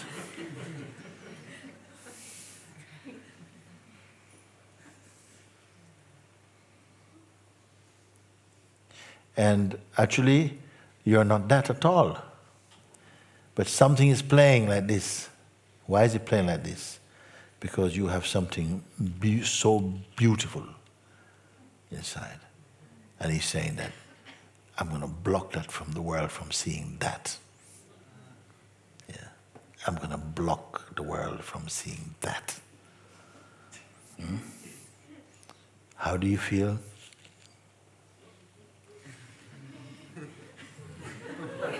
That's how you be. Eh? Your mind will do it. And you think, well, I don't know what I can do. Like this. Your mind will do it. It has done it before and it will do it again and again. Because there's something in you that you have to find. It is something beautiful, but it has to feel like it's worth it for you. You can't just tell you, oh, give you the answers, give you the answers. Sometimes you have to experience the answer yourself. You see? And I feel this is it. What is the one thing that it cannot numb? You say the mind is numb, you know? It's like I'm just here, I don't feel anything. Quite often, the men, especially more than women, they come and they say, I don't feel anything. No, I didn't say that I don't feel it. Actually, I feel a lot of anger, a lot of frustration, a lot of anger towards myself, a lot of, yeah. It's the same guy. It's the same guy. After a while, he has to change a little bit. Change something a little bit. Now, before it was really maybe like this. Now it's kind of like this, whatever it is. But it is not you, actually. It is not you. It is still something acting in your name. I just wonder because sometimes it goes, and then it comes back, and it goes, and comes back. And this has been going on for years. What watches it go? What is there to watch it go? That says, now it's gone. Who is here to say it's gone? And don't say it's mind. It's not mind. You know the energy of the mind. It has a certain... then it's gone. You feel freed up. Who watches it go?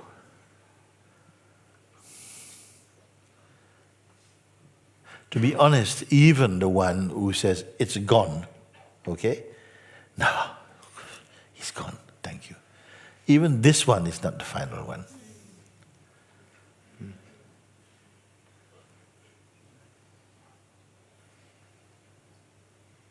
So if this is what you're aiming for, to be free of the mind state, then you'll be, yes, thank you, he's gone now. Thanks, Mooji. Great, feel good. Is that the one is your goal? I think it has been. And I can look beyond this one also. Yeah. Because this one also can be seen. Who is going to hear my voice about this? Who is going to hear it? And who is going to apply it? Who is going to turn the key? Don't just put it in the door. Who's going to turn the key? Thank you. You have to put the key in. You have to turn the key. That's all you have to do. Don't build the door. Don't make the room. Just put the key in and you open the key of your own heart. You have to do it. Because something begins to get a bit lazy, like, why do I have to do anything? Why do I have to do anything? Like this type of thing, you see? I will also have to start doing it because it's too much. Like this. It's too much. Yeah, it's too much. Because after a few years of being with me, you should not be speaking like that. I know. Isn't it? It should be a new chapter of conversation. Not after 2 years now, or 3 years. You still, my mind is still like that, you know what I mean? What have you been doing then?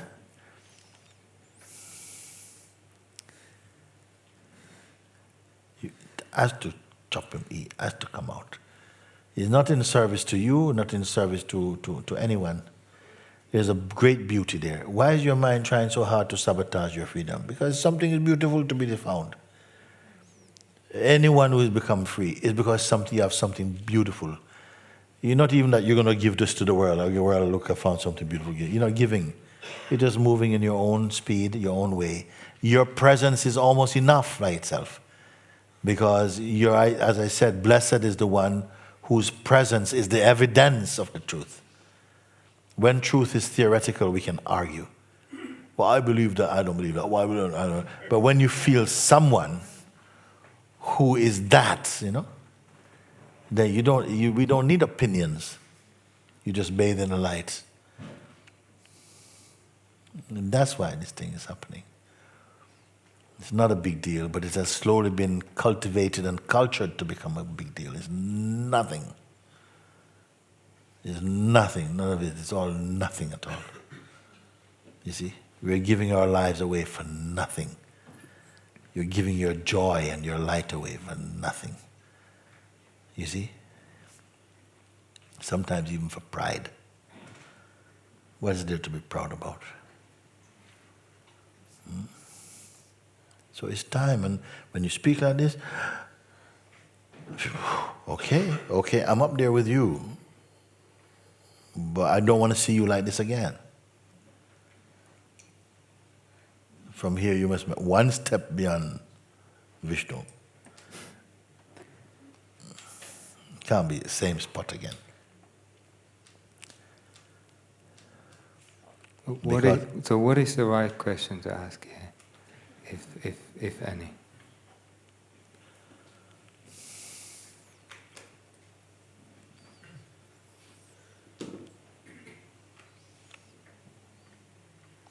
Where is the place from where you're seeing all these functions and all this behavior in this body?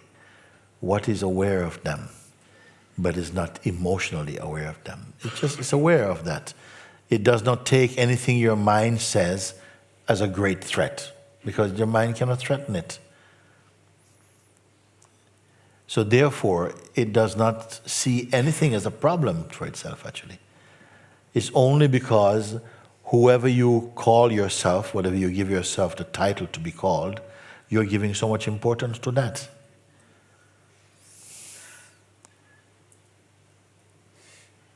You want to be who you took yourself to be yesterday and the day before, or whatever it is. I am not saying that every day you have to reinvent yourself. That's nonsense. No, it's tiring.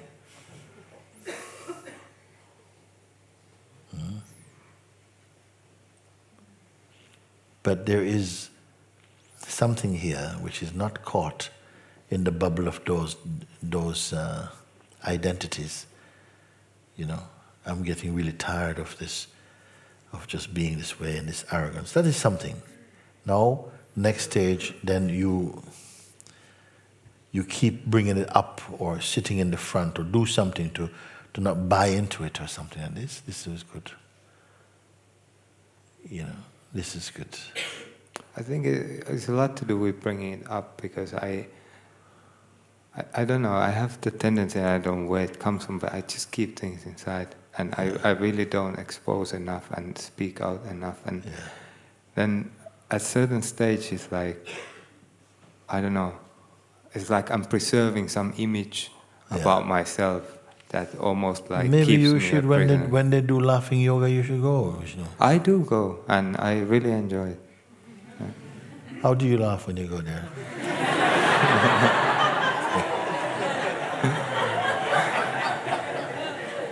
How do I laugh when I go there? Huh? Either really or just by forcing it.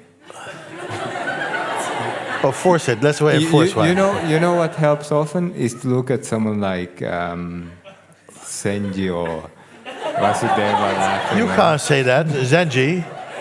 Where is Zenji? Zenji. He said when he looks at you, he wants to laugh.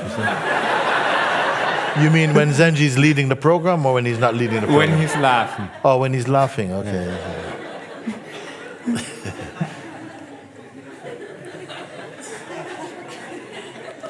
Laughing yoga is very good because you'll be surprised. There's some people, they've never laughed. So we say you have to laugh at first. You even force it. You don't feel like laughing, so force it, you know. So people go, ha, ha, ha, ha, ha, and you force it, you know.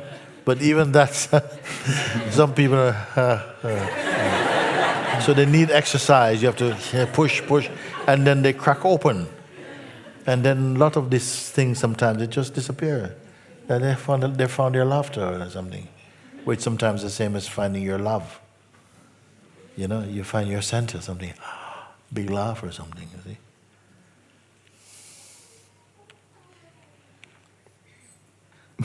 Or if everybody laugh at you. It has happened as well.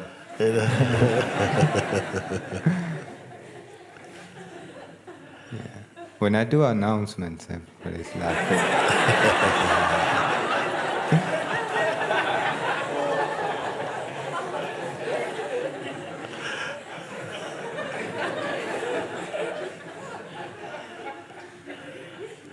I will keep what you say in mind from now. I will keep what you said in mind. Good. Thank you. Thank you. Thank you. Good, good, good, good, good. Hands are going up. Okay, you come.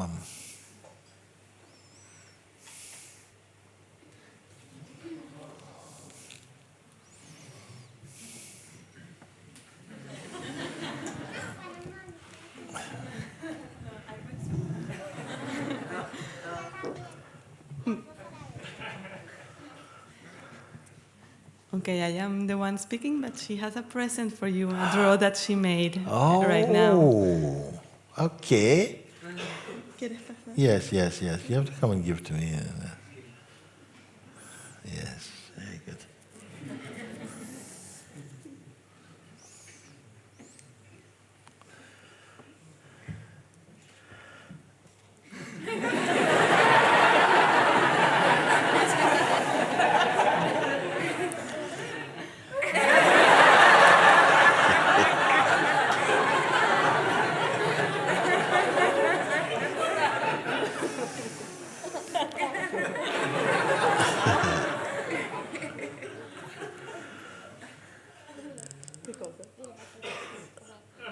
It's in your table, she said. I want to hold it.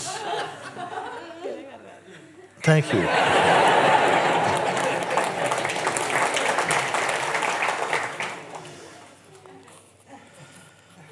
Wow, this is a difficult one to hold. Good.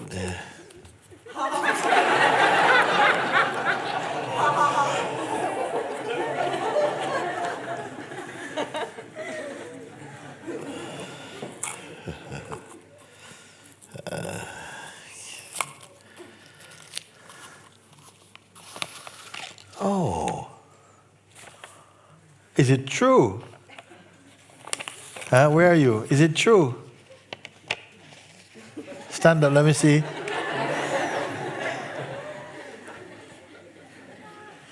Is it true? Mooji, I love you. Ananda. She's hiding under the carpet. What kind of relationship is this?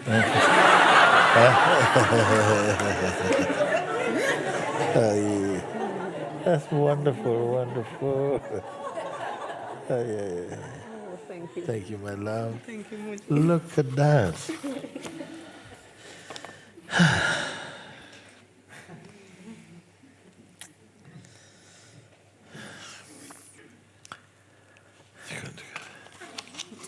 Namaste, Mooji. Namaste. Oh, so beautiful being here.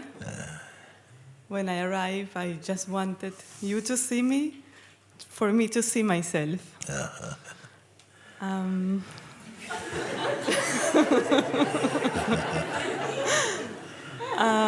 It's a flying carpet, look at that.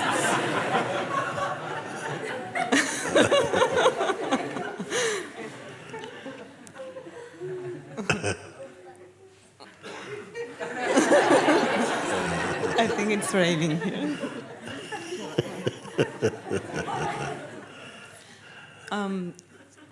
First time in Monte Sahaja. I went to Tiru many times. I saw you for different seasons there.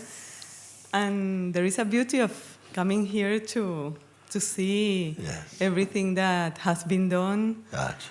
And since entering here, it's magic happening. And that sense of home, no? Yes. I want to report also from these years that I haven't seen you. Yes. And they have been really wonderful.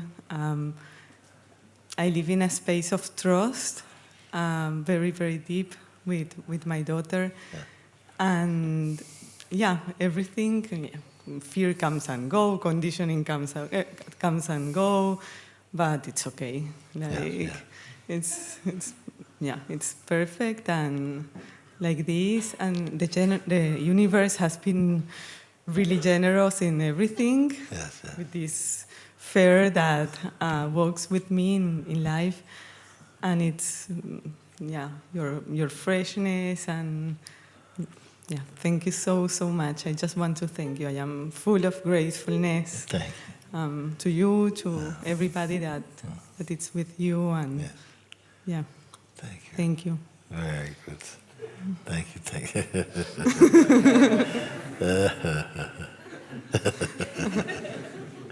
Yeah, once I was kissing frogs, but now I have a princess that Look I kiss at every that. day.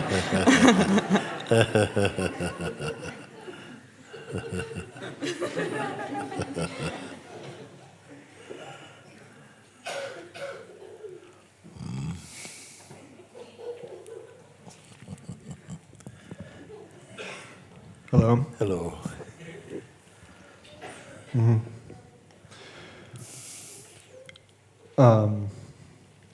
Keep looking and confirming. Look, confirm. Look, confirm. Can you just speak real quickly how that relates to you? You said your experience before you went to India, and you just said, "I can't do it." You just kept saying, "I can't do it. I'm carried by some. You better do it because I can't do it." How do those? Yes. There are different ways in which you can work with the Supreme Consciousness. Not that, oh, this is my technique. I did not feel I had a technique. In the days when it first began for me like this, also I grew up in this type of environment where prayer is quite comfortable for us. No? But then for years that did not happen until I met again someone with whom this happens.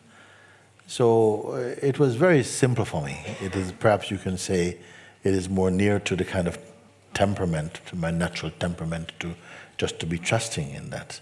It was already clear that there was some force of power that is present inside, and magical things were happening because of that. Previous to that, I could not say anything like that was happening in that striking way.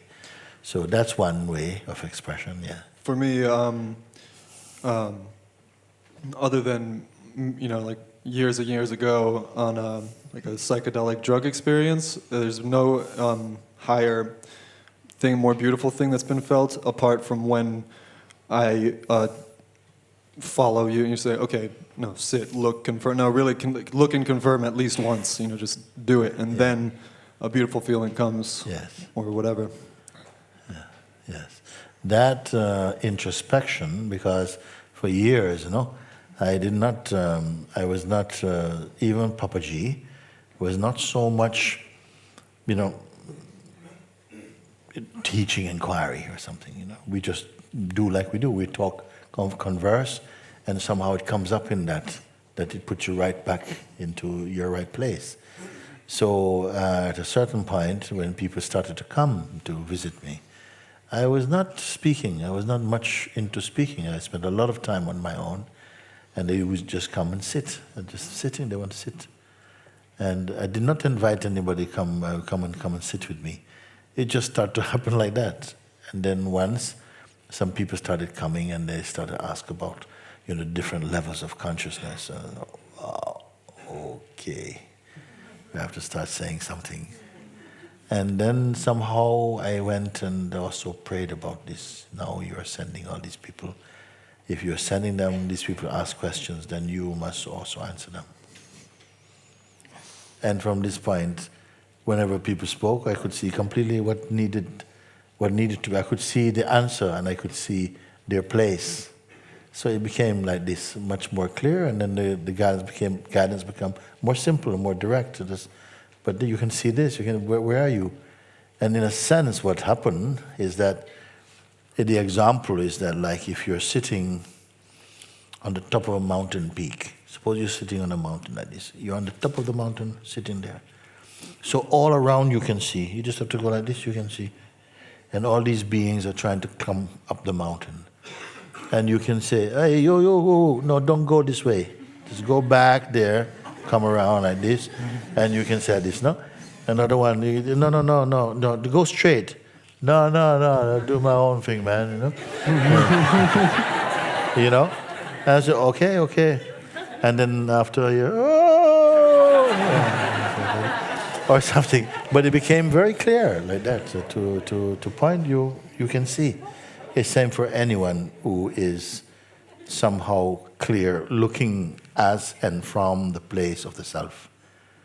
You see that people come speaking from the place of the person, or the spiritual person, or whatever their idea is. You can see where it comes, and you can say, no. You need to just see that is also just another idea rising in this. You're here. Look, we're here together. Look.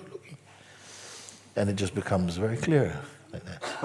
So it still feels like I haven't. It still feels like a struggle often to keep look, confirm, but it's one that I'm, willingly kind of more and more like, okay, I really have nothing else to do, and there's nothing else worth doing. But it's still a struggle. Yes. And just that I saw Nisargadatta Maharaj quote saying, when you don't want anything, then it'll come to you unexpected. And then you saying, you better do it, Grace, because I can't do it. And I'm just... That was earlier day. That's my relationship, the way in which I relate to God in those days. And it's still a very beautiful way. But in terms of doing, I'm not thinking about doing anymore. I'm not concerned about doing. Whatever it is that is moving the planets and whatever, let it continue doing what it's doing. I think we're fine. And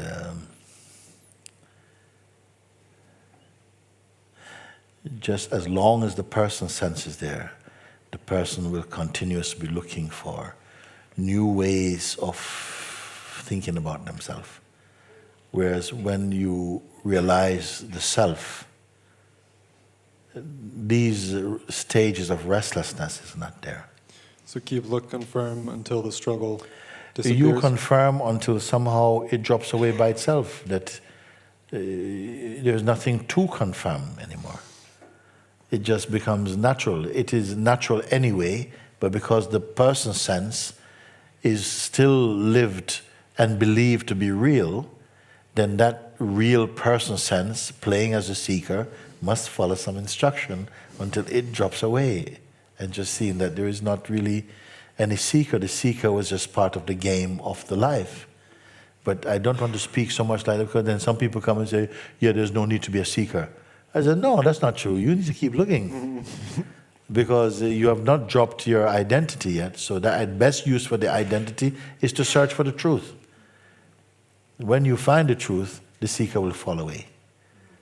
Not needed anymore. You see, so it is not something easily to explain, but to be with it, walking together, holding hand, look at you, talk, is easy, because this is the living way in which the self somehow converses with itself. It's the way that it turns love into the action of love, is by these kind of conversing of consciousness with consciousness. This is, it's alive, and you have to look. He just wants to throw you back. He doesn't want you to study and learn and make notes and keep all these notes. Just see from this place that you're seeing, from your true place. And it has to happen. I don't have it in my heart that one being should miss it. But at the same time, I cannot insist, because in the etiquette of consciousness, you have the right, you have the freedom to be free and the freedom to be bound. That's your choice, in a sense. A choice that's not really a choice at all.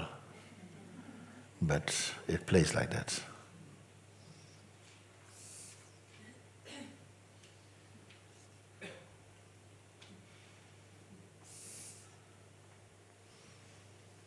Maybe one day it could be possible that you reach a stage where you don't have to speak anymore. I don't see a problem with speaking. It's okay. But over speaking.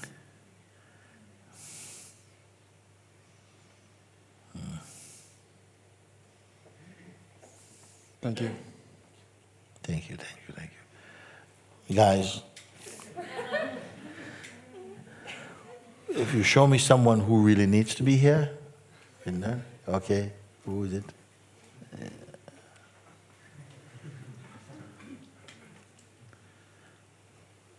Yeah, this is for me? I'm like this girl, little girl.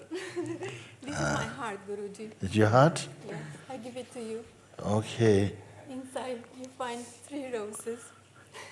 Yeah. This is conservation roses with. I have. These roses are staying for eternity. For eternity? Yes, they are conservated with pure consciousness. And this one is for Ramana father. Ah. This one is for Papaji father. And this one is for Mooji father. Very And nice. all my heart, yours. And I thank you so much, Guruji. That's very good. Very good. So I have to keep this forever now. I like it. It's nice. It's very, very cute, you know? It's very cute. Thank you so much, Guruji, for everything. Yeah, I don't have words. I don't have words. Still, I don't have words.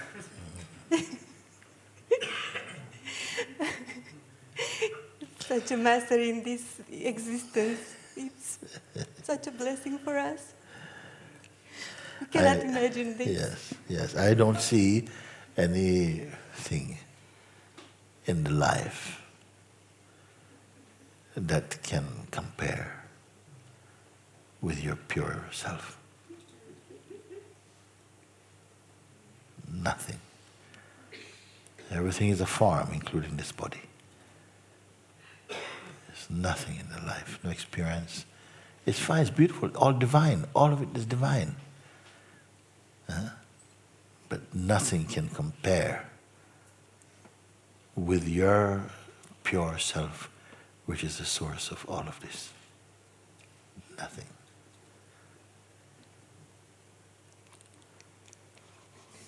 This is not a belief. I cannot tell you, cannot put you a belief.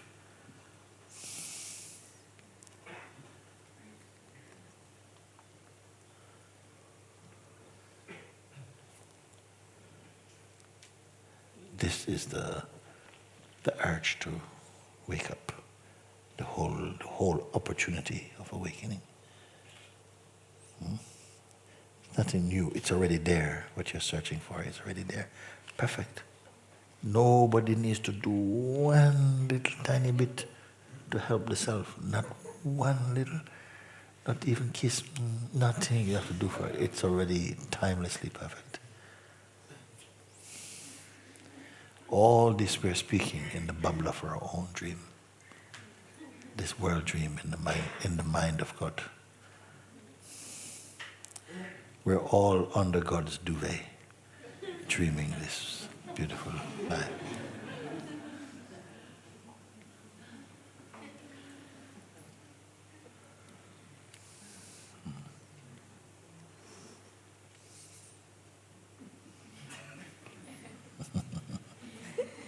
Thank you for this divine day. Thank you.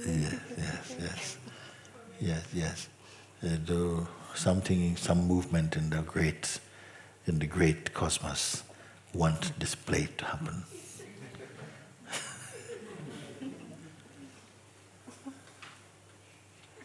Every now and again, a stirring in the consciousness, and this beautiful Shanti Shakti waves are going to ripple.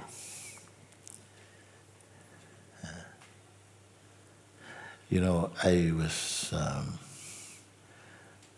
went to a school when I was a child called Bethesda School.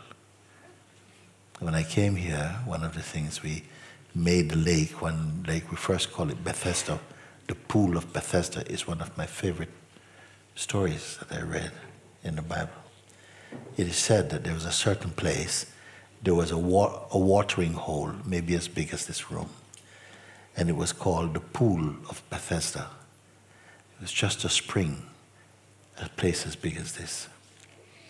And it is said that each year an angel of God would come and just touch the water. Just touch the water, and it would make the water shimmer. And the first person who jumps in the water would be healed of whatever they had, whether it is mental, physical, psychological, emotional, whatever. They'll be healed instantly. And it happened like that. So over time, people came to hear about the Pool of Bethesda.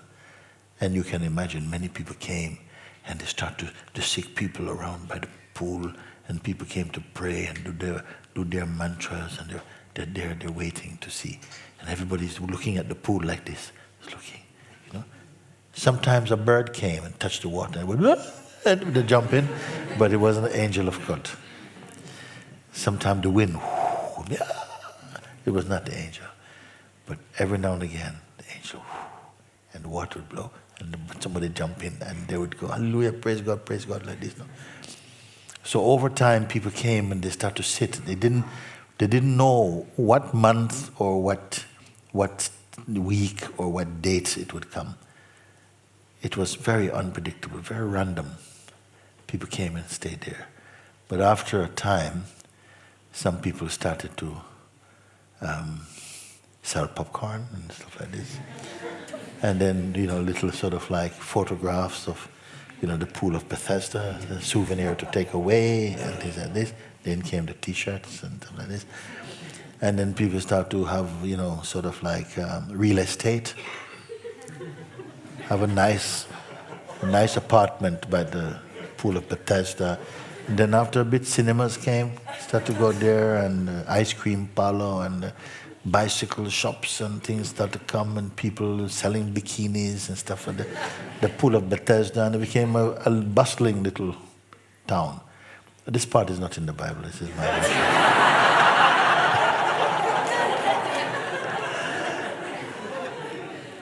And then after a while, everybody forgot what it was about. Some people gambling, playing cards and so on. The angel come, nobody jump in the water.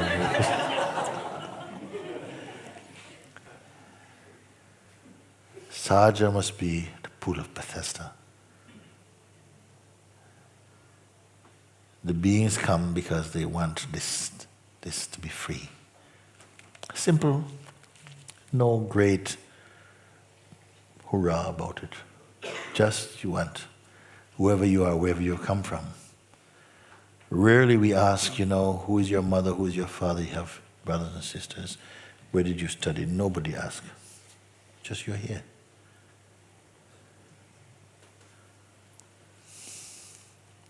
And that you never forget why you're here. And just in each one, may that fire break open, because you don't have to be physically present at Sahaja. Even you who are looking in through broadcasting, you are in Sahaja. You're in Sahaja, because it doesn't know geographical limits like that. Just your heart is there, you are there.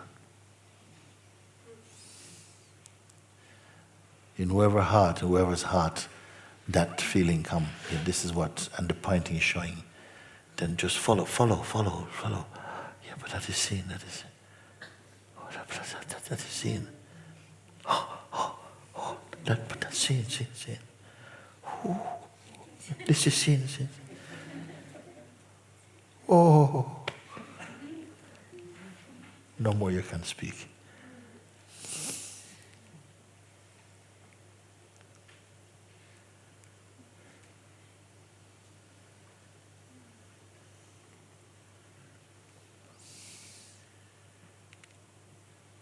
I feel this great grace that the beings can come together like that in an authentic way, to keep looking until the very search falls away.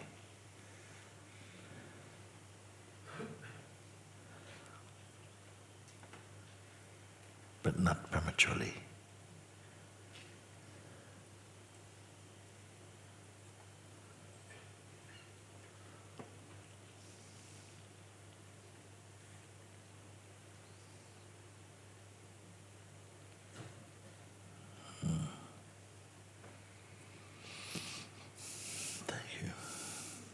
Guruji, thank you so much. I have here a letter, lady, beautiful lady. She asked me to give you some message, and I said, no, you have come to see Guruji, I don't give him a message. And she asked me, maybe you can, I can write to him and you give him a letter. And I give you this letter. Translation into English. With much love for my brother, in remembrance of what binds us, it is love. Do you remember? Soul, soul. Saul, Saul, why do you persecute me? I love you wherever you are, especially in my heart. Florentina. And also she told me that knows you for 2,000 years. This is the Romanian version, and we translate it. And she asked when you come in Romania, she loved to invite you. Yeah, I don't know when exactly.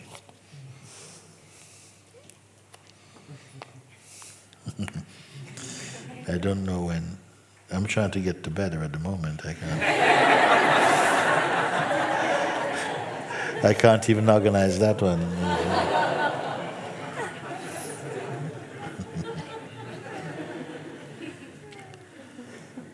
So good, so good.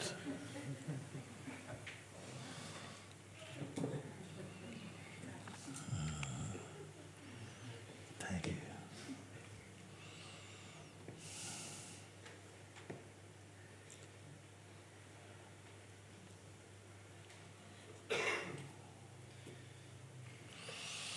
I don't know where all this is going. I really don't know.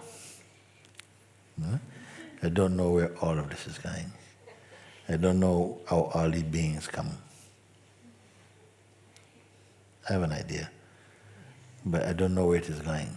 We don't think like that. We bit a little bit, we make things too, because I want the people come, that they can have a place that they can sit, they can contemplate, they can meditate, they can do their research, that this place becomes like sitting inside your own heart. And that we feel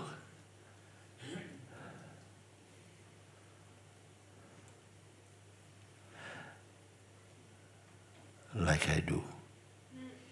That's your heart is my home, and my heart is your home.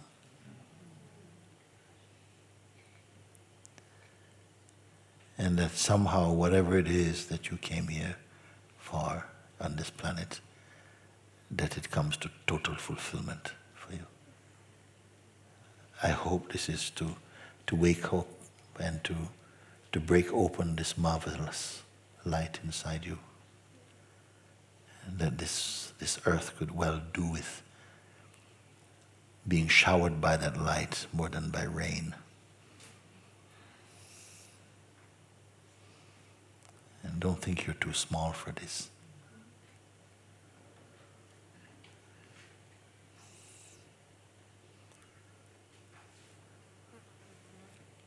So, thank you. Love you, love you, love you, love you, love you, love you, love you, love you, love you. It's dark outside, you know. I want to thank, a lot of light inside. I just want to, I did not say at the beginning, I wanted to welcome all those who are joining us via, this broadcasting. So wonderful, because there are many beings who are not able to come for various reasons, and I'm not able, maybe we will never see each other and to hold their hand You see like that, like I hold your hand like that. I hold your hand on their behalf like that. There are many beings, maybe I never will see them. But because of this camera there, we can have this dialogue wherever you are in the world, and it's so beautiful. Like that. But you came. Yes.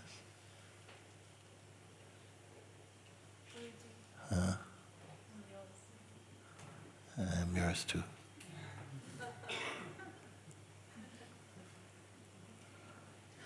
Oh, yes. Huh? You want to hold my hand? Okay. And somebody was going to sing something today?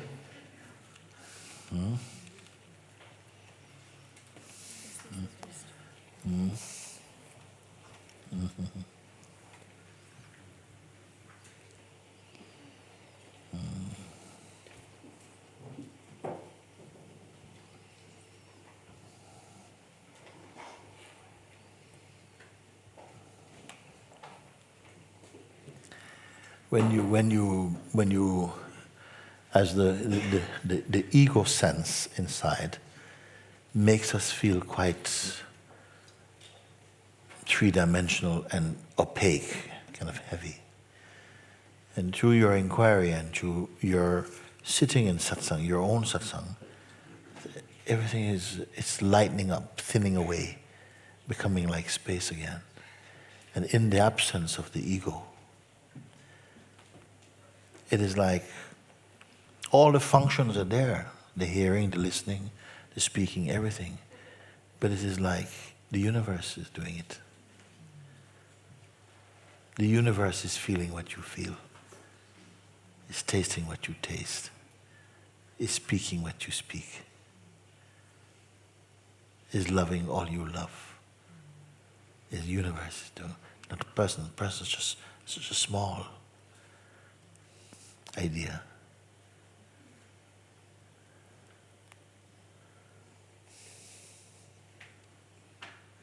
Who is coming to me? Okay.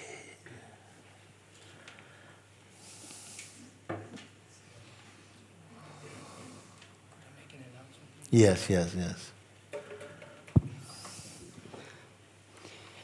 It turns out there are quite a number of people who are not having rides to Lisbon, Zambujeira, and the Algarve. So if any one of you is going and have space in your car, we would very much appreciate to come. You would go to the reception and find the Nirvani there. Thank you. Reception? Reception is down where you come in, you know, like when you go down the... You all know where that is? Or you can meet in here. You can meet in here after we finish. And then if the people need a ride or something, or people going up, this will be a wonderful sharing, my gosh. If you can, take someone with you in the direction you're going, isn't it? It's so good. Thank you. Okay.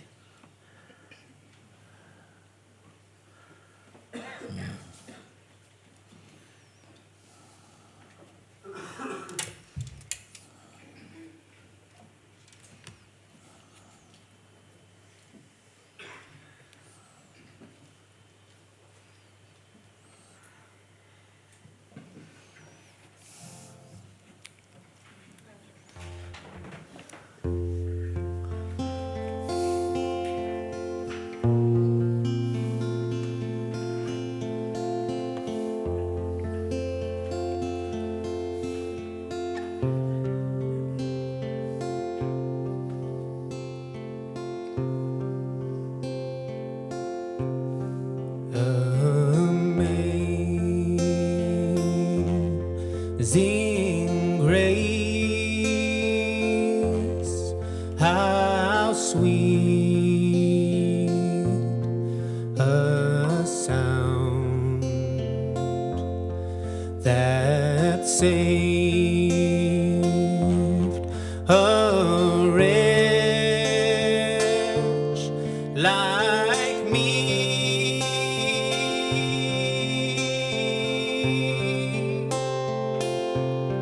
I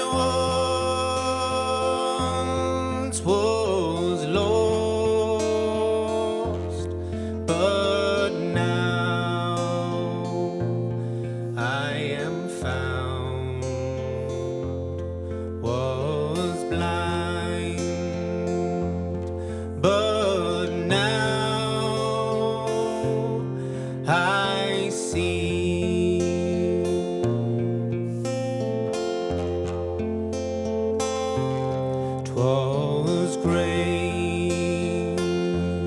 that taught my heart to fear, and grace my fears relieved.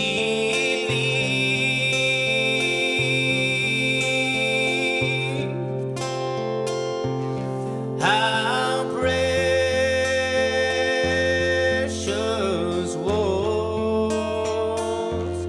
that grace to me, the hour I first believed.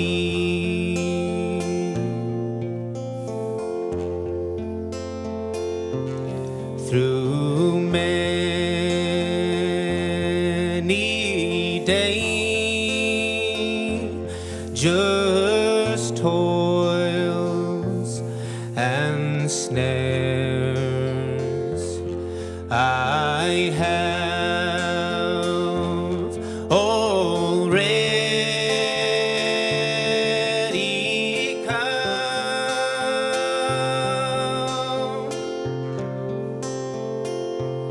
'Twas grace that has brought me safe thus far,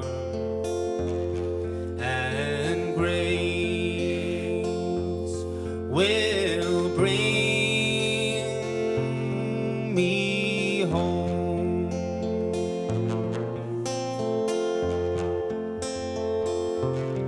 When we've been here 10,000 years, bright shining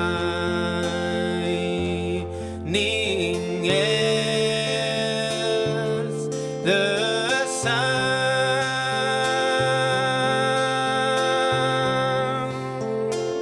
We have loneliest days to sing God's praise. Then when we have first begun,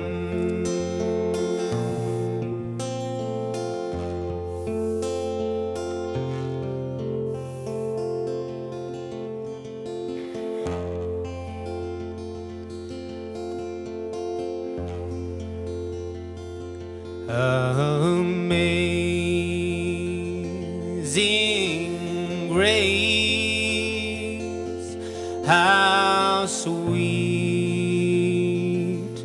a sound that saved a wretch like me.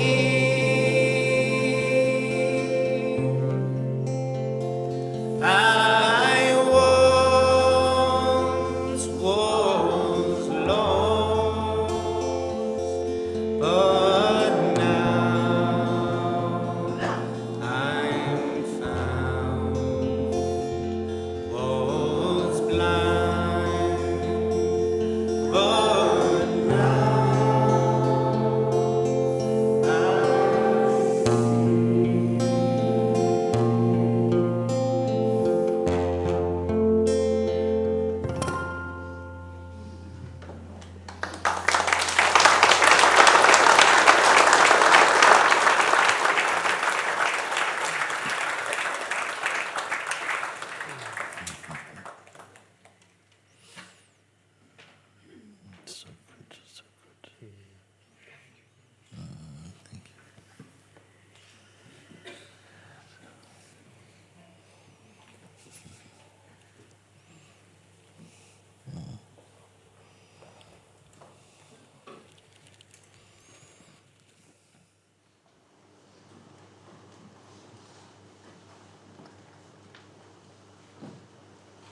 Yeah.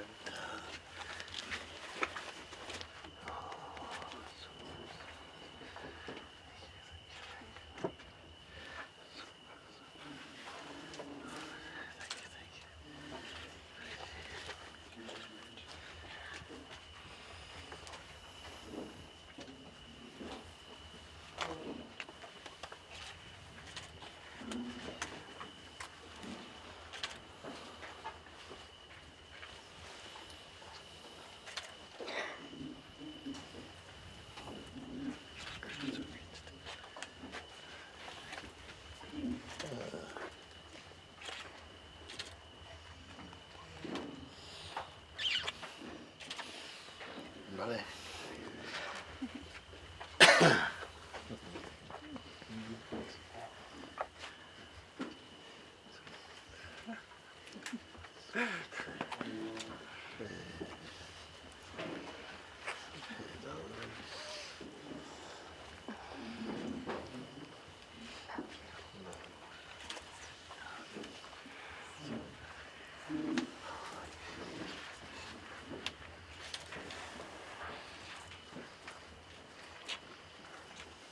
Thank you, thank you.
Wonderful to see you.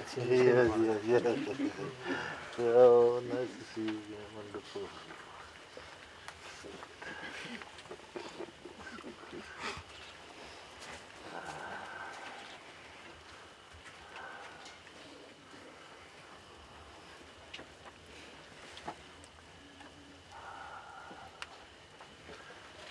Thank you.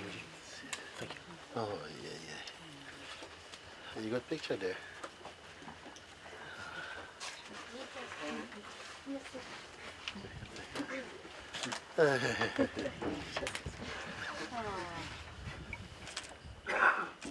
This color?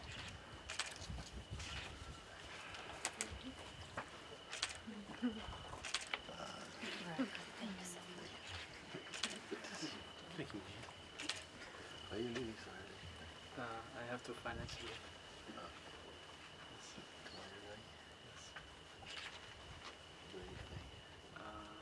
My yes, but I will come from 6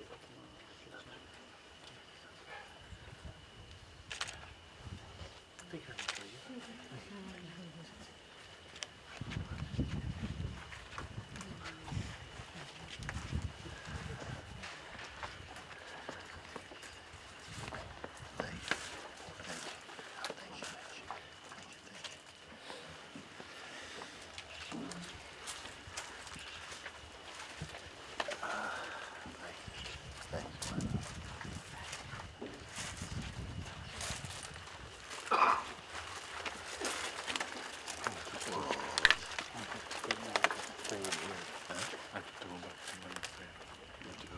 Yeah. So I don't know, it might be like, because I don't know how to live on there, you know. And, I'm with you all the time, you know that. Thank you. All the time.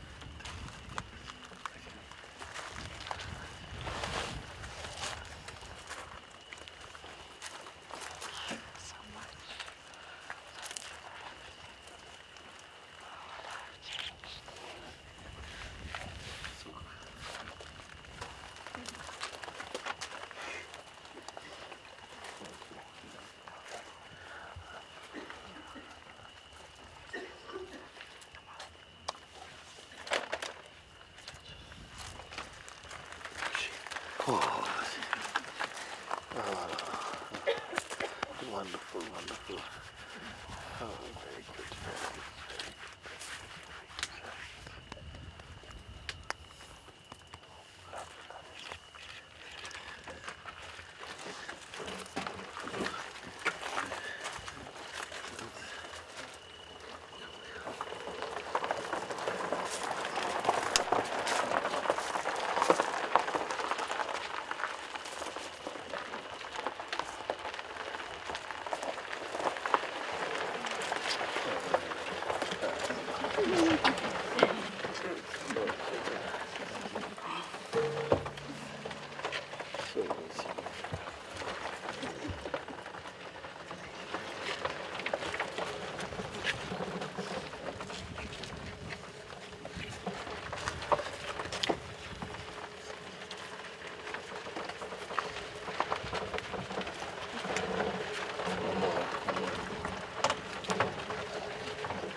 Ha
ha ha.